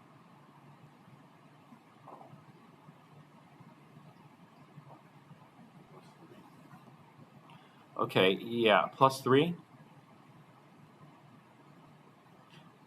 +3 is close to being maxed out. What's maxed out for carbon? +4. So it only has one electron to lose. And so that means it shouldn't be that good of a reducer, right? Shouldn't be. But, let me tell you, dichromate is such a powerful oxidizer that this reaction can be violent. And so if we mix these together, be careful. Because what's happened in the past is it hasn't exploded, but it's bubbled into this violent foam concoction. It just looks like bubbling lava or something like this, and it's spreading all over the place. So what has happened is people just dump it all in at once, and then it bubbles like this, and it gets all over their hands. And so they're not wearing gloves, of course, and so the hands are just orange. And so they're under the sink. How long should you rinse for? If you get some on your hands, how long do you rinse it for? 15 minutes. That's because the skin acts like a sponge, and so you might wash it off the surface, but you haven't gotten it in internally, and so you got to keep washing for 15 minutes. So they're sitting there for 15 minutes. Fortunately, they didn't get any burns, severe burns, but it was a little bit violent. It was violent, like if you have a soda, you shake it up, pop the lid. It's like that, and it's like that because what does it form? When you oxidize it, when you go from +3 to +4, you go to +4, what is that going to result in? It's going to result in CO2. And so we want to take the chromium from chromium-6 to chromium-3. Chromium-3 is a monatomic. Chromium-6 is too high of a charge to be monatomic, so it's got to be polyatomic. And then the carbon here, we want to convert that to CO2. You know? And so this is why it's like this foaming mess, because we have CO2 being generated. It effervesces. And so we have to do this carefully. So number one, we use oxalic acid because it's hard to oxidize. And so that should increase our safety margin. And the other reason we use oxalic acid is because what ligand do we want to attach to chromium?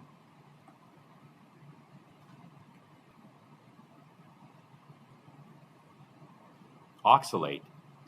We want oxalate to attach to chromium. And therefore, if we have excess oxalic acid, no big deal. If we have excess oxalic acid, then the oxalate from the oxalic acid can undergo a acid-base reaction with chromium-3. And so this will be reaction 1. This is redox. Okay, let's look at reaction 2. In reaction 2, what we're going to do is we're going to take the chromium 3+, and if we have excess oxalic acid, that's not a big deal, because either we're going to react this with potassium oxalate or oxalic acid, and or.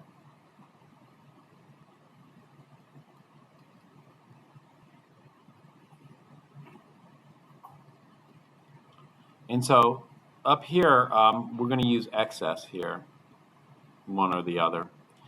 Up here, what we're going to have is this. We're going to have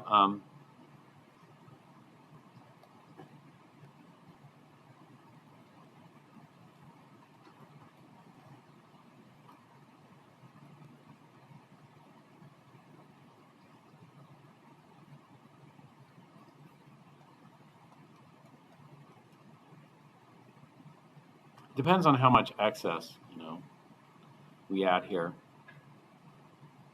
Or the trioxylatochromate 3 with H+. Mm-hmm.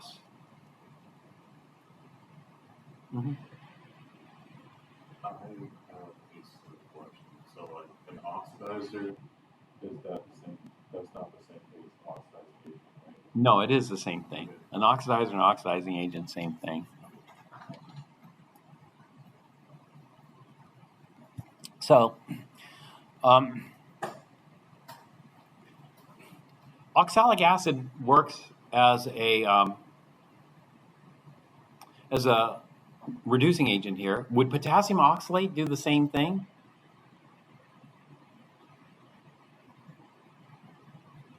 So let's say I didn't have enough oxalic acid. Would potassium oxalate also be a reducer?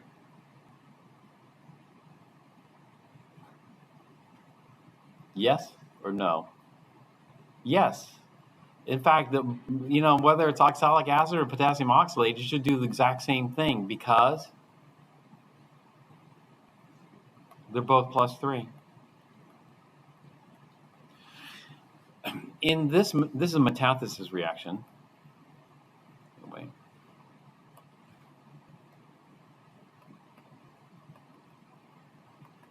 In this metathesis, does it really matter if it's potassium oxalate or oxalic acid? No. Oxalic acid would be harder because the H pluses are kind of stuck on there. It's a weak acid. But regardless, chromium can knock those off. Chromium can easily kick those out of there and then bind. We're using dichromate, right? Yes.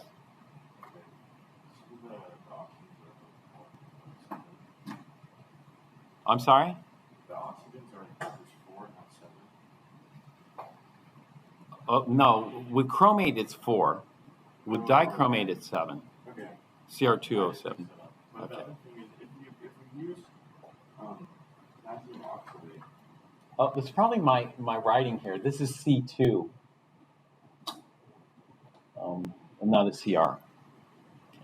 If we use potassium oxalate, wouldn't the dichromate be the H+? Exactly. Therefore, we have to have oxalic acid, or we have to externally add acid. Well, I'd rather not have to add HCl or some other acid. It would just be easier just to add oxalic acid than potassium oxalate. So we need some H plus there, but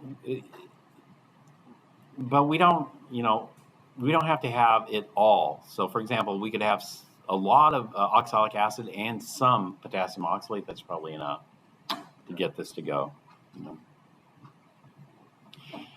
And so dichromate requires H plus. So although we could use potassium oxalate or oxalic acid is a better choice. Oxalic acid is abbreviated OXAC, is better than potassium oxalate.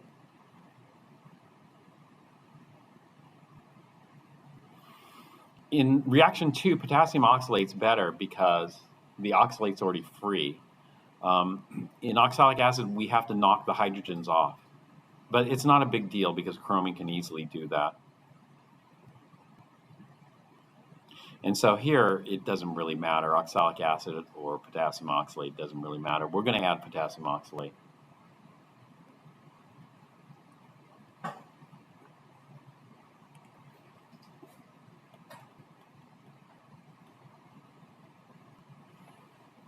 The problem we have here is that all potassium salts are soluble.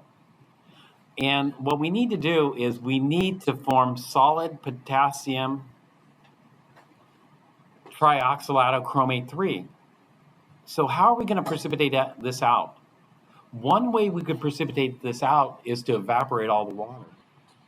But if we evaporate all the water, then we run into a problem. If we evaporate all the water, we have excess oxalic acid, perhaps excess potassium oxalate. So if we evaporate all the water, that stuff will crystallize along with our product, and we're going to end up with a mixture. So what we have to do is we have to precipitate out the trioxylato, the complex, and leave the potassium oxalate if there's any excess, and the oxalic acid if there's any excess, and there likely will be some excess potassium oxalate. And so how do we do that? And so in reaction 3, we're going to try a selective precipitation. This is what we're going to try to do here. And hopefully it turns out these other ones are more soluble. So fortunately, potassium oxalate and oxalic acid is more soluble than the complex. And so what we're going to try to do is we're going to do this. We're going to do solvent exchange. So we're going to go from 3-potassium aqueous and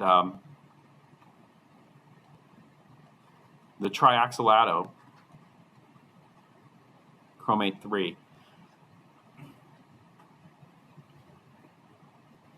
Actually, I need to do one last thing. Vinegar is generally regarded as safe. People eat this stuff.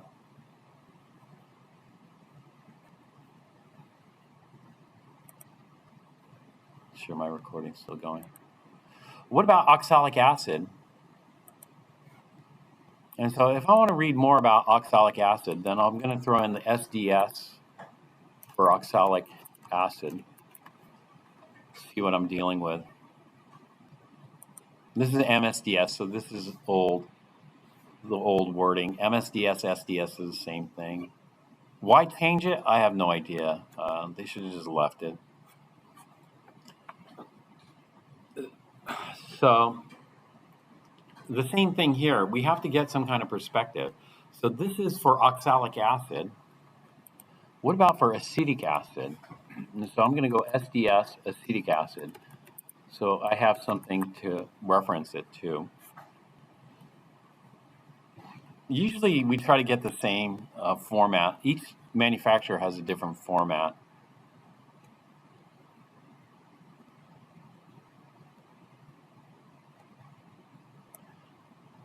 So some of the stuff sounds familiar. Flammable liquid and vapor, causes severe skin burns and eye damage, harmful if inhaled, harmful to aquatic life. Keep away from heat, sparks, open flames, hot surfaces, no smoking. So it's quite flammable. use explosion-proof electrical ventilating lighting equipment. So we got to be careful because it's potentially explosive under the right conditions. Do not breathe. So we take a lot of the same precautions here that we do. It's also toxic, and we have the toxicity data in here.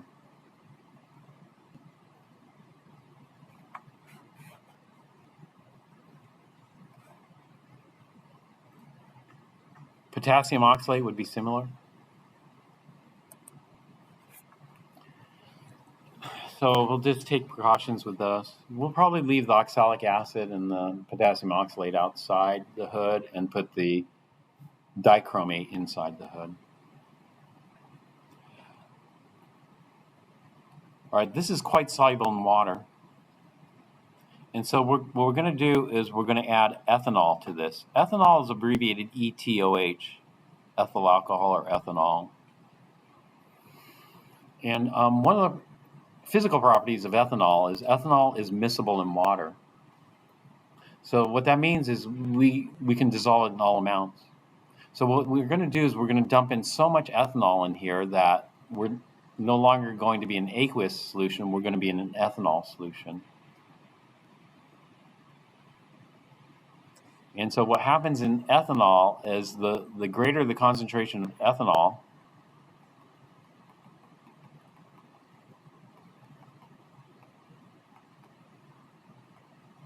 the less soluble. Ethanol is a little less polar.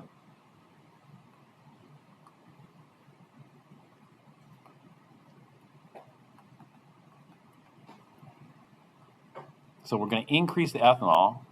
We're going to increase the ethanol and then cool in an ice bath. It's an ice water bath. H2O liquid bath. And when we do that, we should be able to precipitate out this.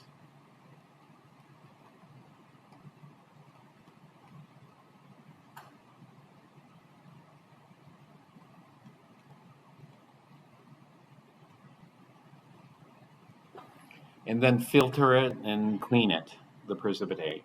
And that should give it to us. What kind of reaction is this last one?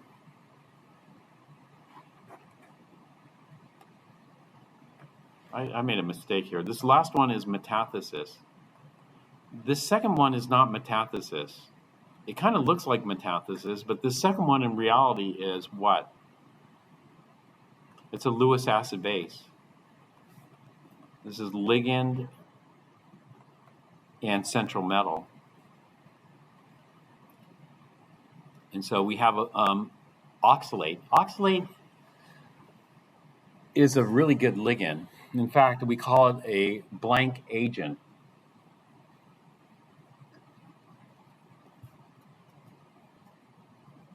It's like a claw, we call that.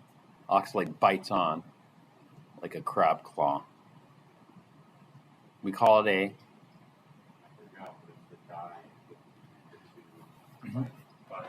bidentate, yeah. It's a bidentate ligand, and it's called a chelating agent. And how many of these can we stick on chromium?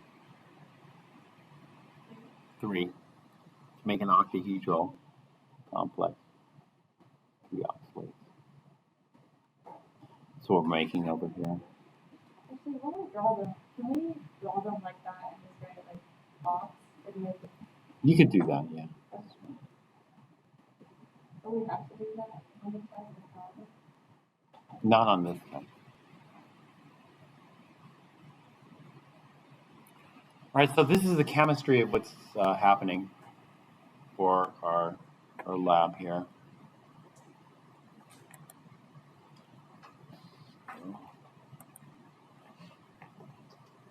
Let me see.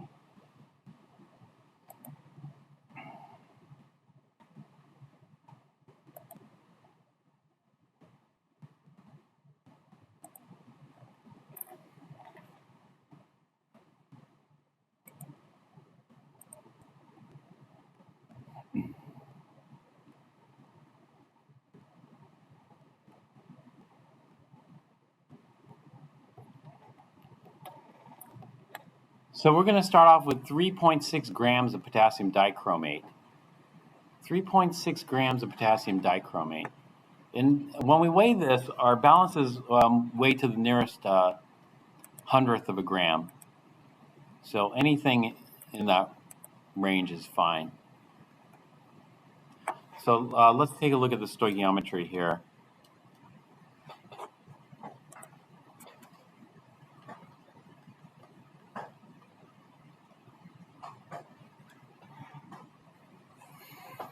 Now, what I need you guys to do is I need you to prepare your lab notebook.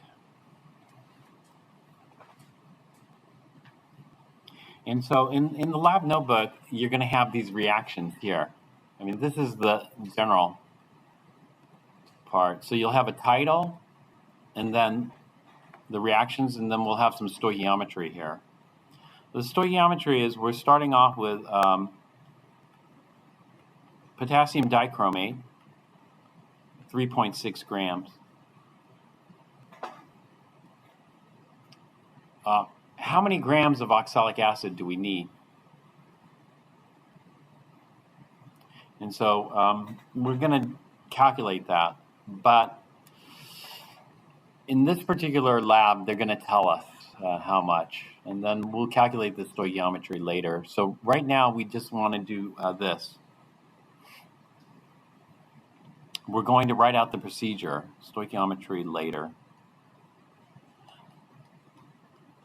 And so we're going to confirm the amounts here in a subsequent calculation. So we're going to just do 3.6 grams of potassium dichromate.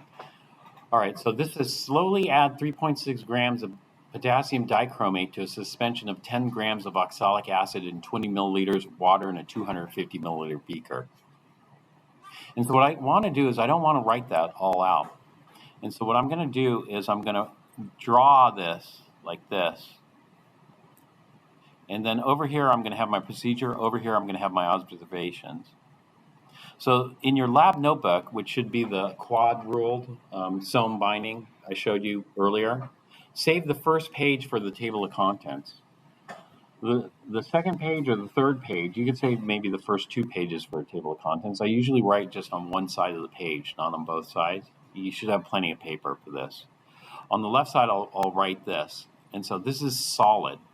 And what we're going to do is we're going to slowly add this. So I'll just write slowly here. And then this is going to be, we'll go back over here and take a look at what's going to be in here. It's going to be a suspension of 10 grams of oxalic acid in 20 milliliters of water. And so what I'll do here is I'll write this. I'll write 10 grams of oxalic acid. Now, our oxalic acid is a monohydrate, so it's .1H2O. Oxat.1H2O, solid in 20 milliliters of H2O.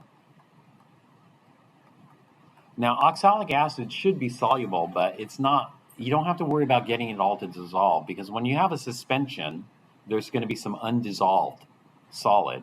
And so this is going to be a suspension, which means don't worry about getting 100% of it to dissolve.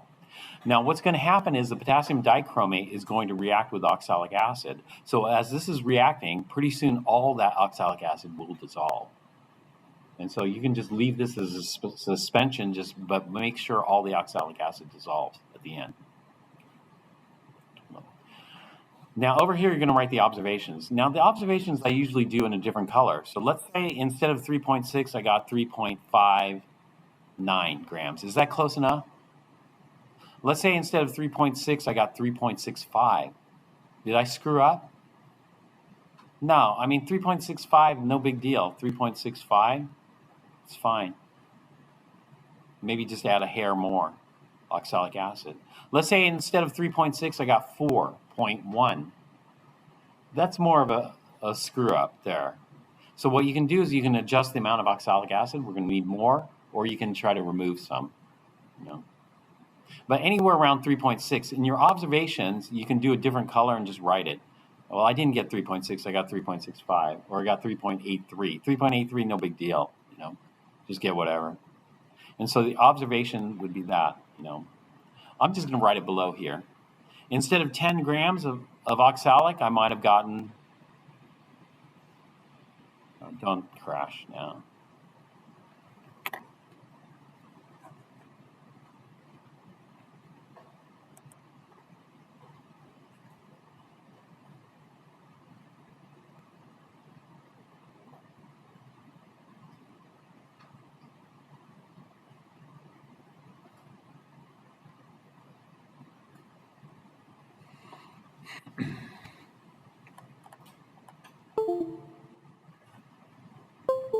Pause it for a moment.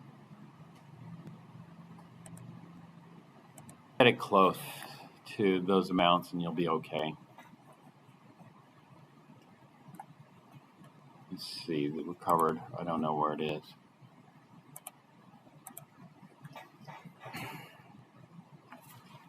And then other observations that you'd write in there. Try to get those here.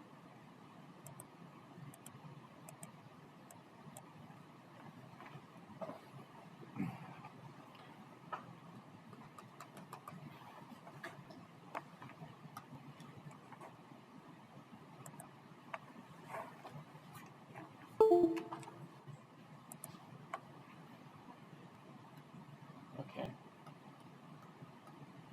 Other observations you write in here are, do you know the color of potassium dichromate? And so you write, the color and the form. For example, orange powdered, solid. Do you know the color of oxalic acid? White powder. Do you know the color of water? Clear. Well, we'd probably do CCl, clear colorless liquid, CCl. Those are the types of observations. What happens when you mix it? What's evidence of reaction? Evidence of reaction would be like effervescence. Hopefully it doesn't effervesce all over your skin and clothing. You don't want that to happen. But effervesce, etc. We're looking for evidence of reaction. Heat, these types of things. You add it slowly. Don't dump it all in at once. Every semester somebody dumps it all in at once. 3.6 grams of powerful oxidizer, and generates a mess on the bench. It happens every semester. Maybe this year it will be different, but we'll see. Probably in this. So the dichromate salt, right, with potassium, Yes. where that's going to be like in a solid form. Mm-hmm. So when you say like not to pour it all at once, you say like it's going to be as like a solid and just kind of sprinkling it in. Right. Normally what I do is, if I were to weigh out some solid, there are different ways we could do that. For dichromate being a powerful oxidizer, I don't want to use a piece of paper. Like if you use a weighing paper, when we have weighing paper in the back there that people use, they put a piece of paper on top of the balance and put the solid on there and then transfer it using the weighing paper. But dichromate will oxidize the paper. Paper is flammable, so we don't want to mix dichromate and paper. And so I just bring a beaker over there. I use a 250 for this. I could use a smaller one, or it doesn't really matter. I could use a big one like this. I'll tear the beaker and then tap in my dichromate or spoon it in. And that's going to be 3.6 grams. Anywhere close to that, is okay. A little under, a little over, not a big deal. And then I'll tap it in from here, that way. The other option is, if I don't want to generate any dust, I'll get a little bit of water, and then I'll wet it in, and then just let it drip in. Potassium dichromate should be water soluble, and so that might be better than transferring the solid, just to minimize the risk. If you have a little bit more water in there, it's fine. It's not going to be a big deal. But you don't want to be using like 100 milliliters of water to rinse it in there, because then the last step is going to be more difficult. But it still should be okay, the last reaction. So there are different ways. If you try to tap it in and you notice you're generating dust, then just use water to spray it in. Here, for observations, you don't need to say you went to the balance to weigh this, or you weighed this in the beaker. However you get the mass, it doesn't really matter. And so that type of stuff we don't include in the observations, but certain things we do include, like what happened, evidence of reaction, this kind of stuff. Color on the substances beyond the procedure observation. It could be on either, but if it's on the procedure side, you write it in a different color, unless you already know what the color is. If it's like HCl, we don't need to write the color and form, unless it's contaminated. Sometimes you look at a bottle of HCl and it looks yellow. You should make a note of that because it should be colorless.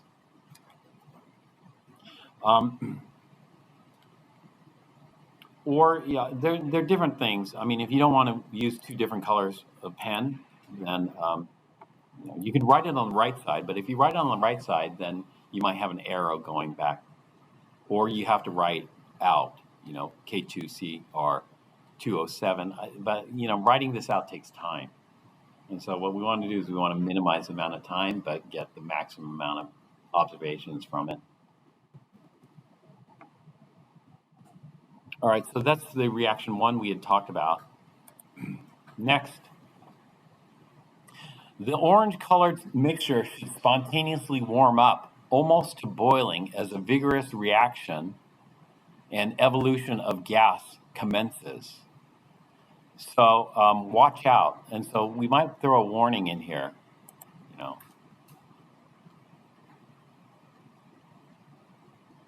In other words, a warning or danger. Violent reaction. This one could be either on the procedure side or the observations. Probably on the procedure side we throw it. But it doesn't really matter. Somewhere you want there to watch out. Vigorous evolution of gas commences. Well, we know that what that gas is. The gas is going to be CO2. When the reaction has subsided about 15 minutes, dissolve 4.2 grams of potassium oxalate. So this is reaction number 2. And so let's go back to reaction number 1 and then see what's happening here. In a notebook like this, we could do it wherever we want. And so I'm going to swing back up, and then we'll take a look at the reaction here. So this could be in the observations of the procedure side or in the intro to this. But basically, the reaction here is we're taking the potassium dichromate plus the oxalic acid.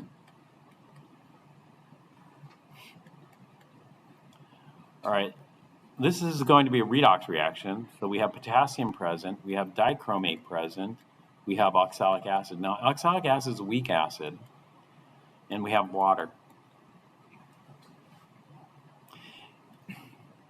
And so potassium ions, those are oxidizers or oxidizing agents. Dichromate in the presence of acid. This is going to be an oxidizer. Okay.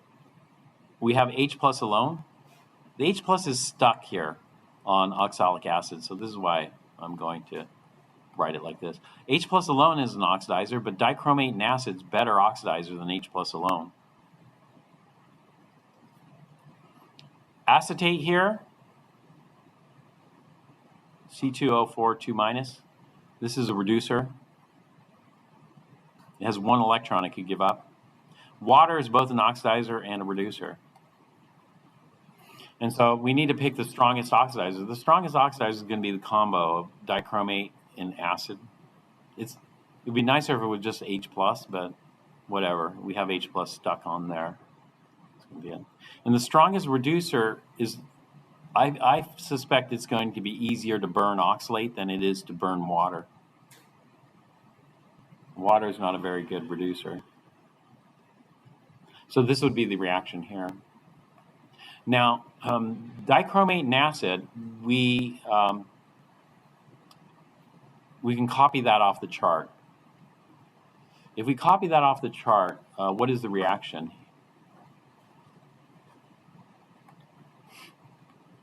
It's going to be dichromate. Can you guess how many H pluses? How many? 14 H pluses. Yeah, because it's 7. Did I screw that up again? Dichromate Cr2O7, T minus. Cr2O7. Plus 14 H plus. Okay, now we have 2 chromium 6s going to chromium 3, so we're going to need 6 electrons for that. And this is going to form chromium 3 plus, 2 of those. And how many waters? 7 waters. Okay, so this is my OA, and this would be my conjugate RA over here in the half reaction. The other half reaction will be oxalic acid. Now, the other half reaction is not on the chart. So I have oxalic acid, and what is the oxalic acid going to form? If I completely oxidize my oxalic acid, what is it going to form? CO2. So what method do I have to use to figure out the half reaction here? Skeleton. So I know it's going to go all the way to CO2 because dichromate's a powerful oxidizer. And so let's go ahead and balance it. Over here I have 2 carbons. Over here I have 1 carbon. So do I just add carbon like diamond or graphite? No. I'm going to just change the coefficient here to 2. It's going to change the number of oxygens, but I haven't balanced those yet, so it's not going to screw anything up. So I'll have 2 CO2s. Then I balance the oxygens. I have 4 oxygens on the left, and how many oxygens on the right? 4 oxygens. So it's balanced. Then I balance the hydrogens. I have 2 hydrogens on the left and no hydrogens on the right. So I'm going to balance it by adding, yeah, so I'll bring it up here, plus 2H plus. Then I balance the charge.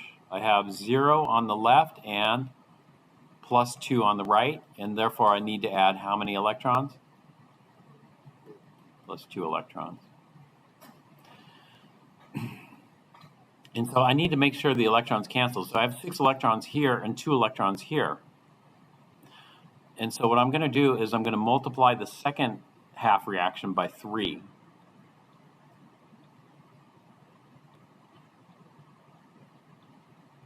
And that's going to give me 6 electrons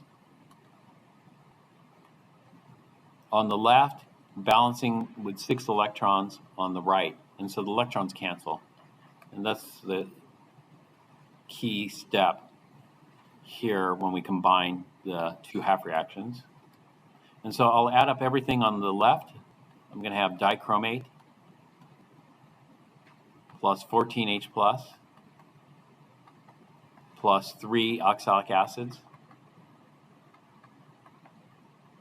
This is going to yield 2 chromium 3 plus 7 H2O liquid plus 6 CO2 gas plus 6H plus. And then I'm going to further simplify this.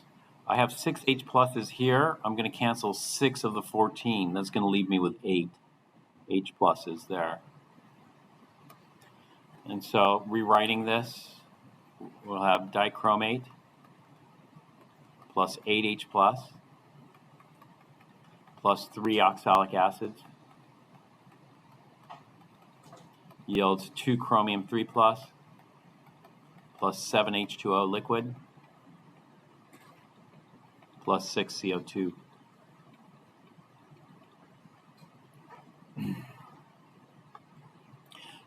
Let's look at the driving force here.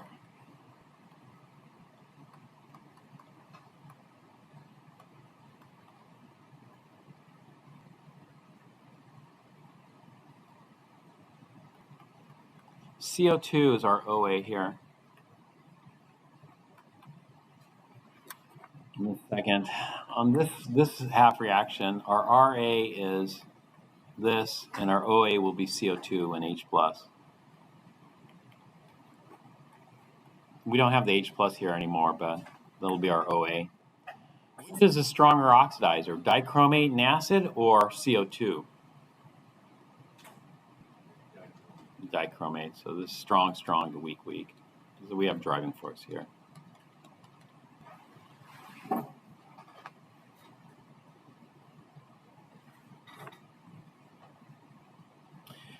It's a 1 to 3 mole ratio. And so let's calculate how much. You can do this with your own numbers. So we aren't going to do this. We aren't going to do this calculation because they already told us how much to add. But let's say I had 3.60 grams of potassium dichromate. And then I'm going to convert that to moles. One nice thing about the MSDS and the SDS is they give us the molar mass. And so let me find the molar mass here of dichromate.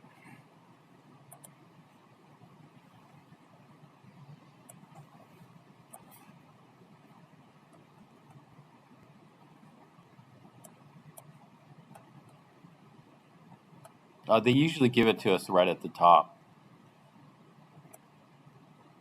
But it depends on the manufacturer, how they format it.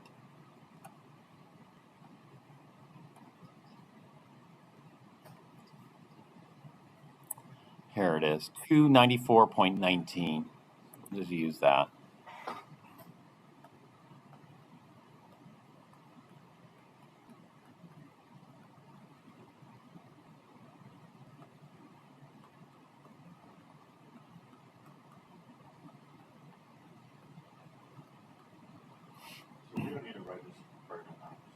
No.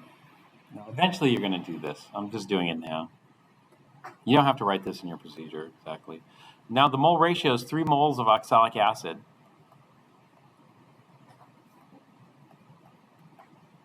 for every 1 mole of potassium dichromate. And then we're using the monohydrate. And so it's a 1-to-1 ratio. 1 mole of oxalic acid monohydrate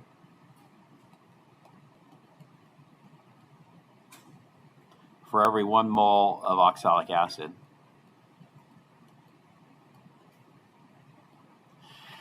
And then we need the molar mass of oxalic acid monohydrate.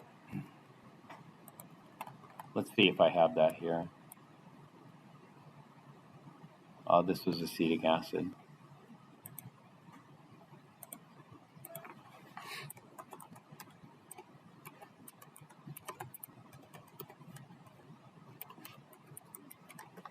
This is just to save time.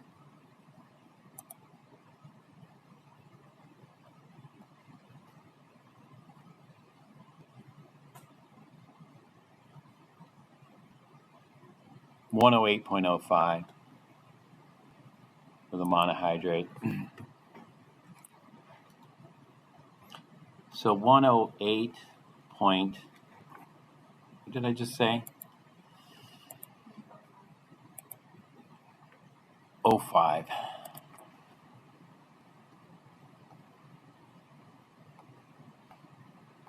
This is oxac.H2O.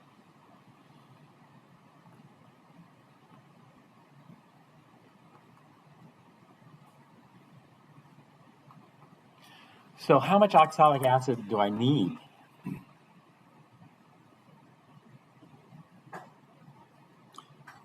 So this is going to be 3.6 divided by 294.19 times 3 times 108.05.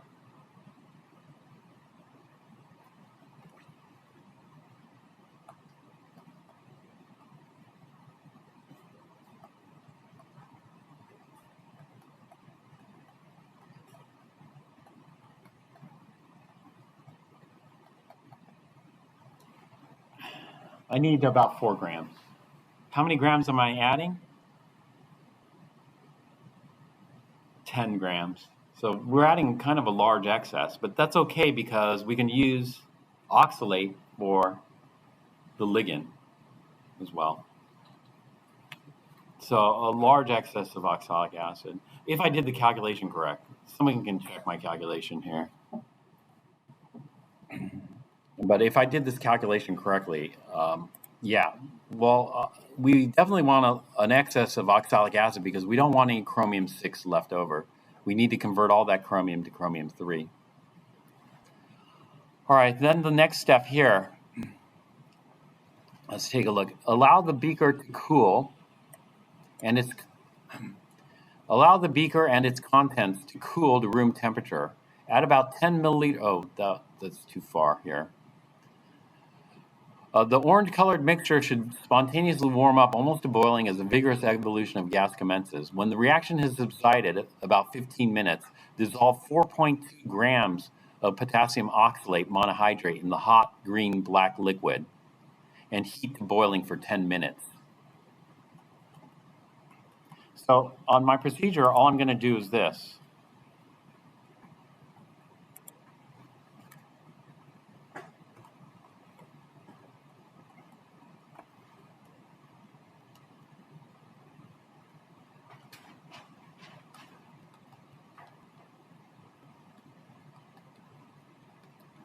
We end up with kind of a viscous black liquid here.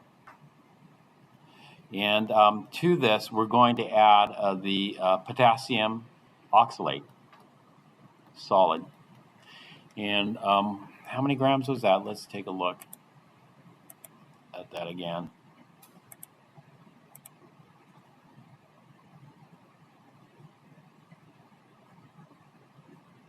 .2 grams.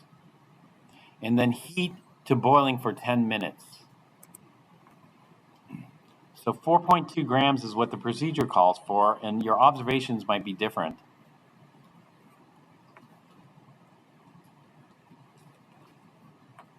Then what we're going to do is we're going to heat to boiling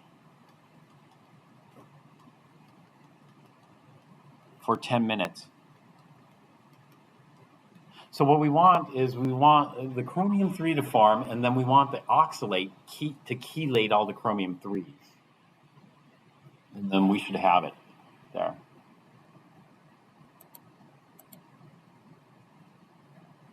Okay, let's look at what we do next. Allow the beaker and its contents to cool to room temp.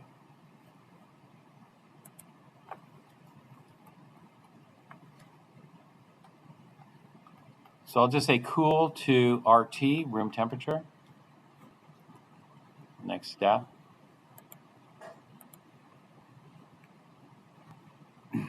Add about 10 milliliters of 95% ethanol with stirring into the cooled solution in the beaker.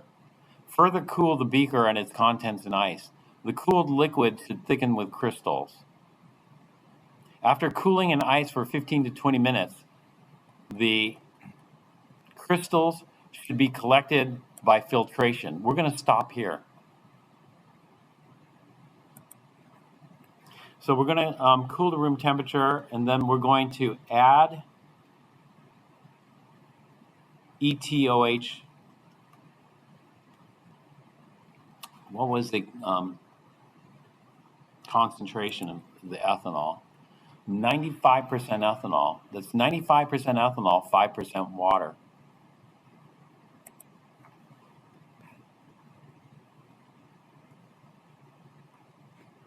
Not pure, but close to it.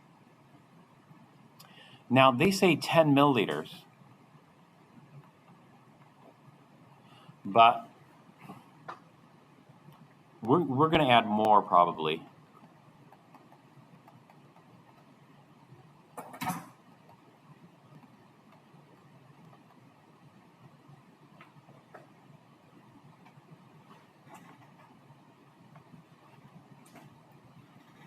Okay, so in this heating for boiling, what we want is we want the Lewis acid base reaction to occur here. And so we got to make sure that the chromium can knock off the hydrogens or whatever, that the oxalates all chelate the chromiums. And so heating promotes collisions, which can promote reaction in that case. Over here, we want to cool and we want to add ethanol. This is our metathesis reaction. Normally, it doesn't precipitate, and so we need to precipitate. And so keep adding.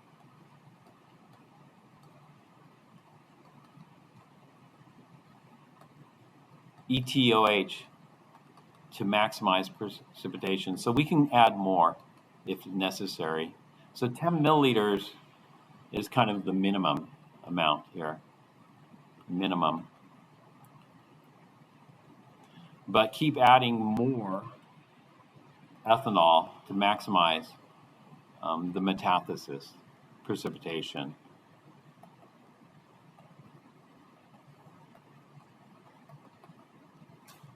And then leave in drawer.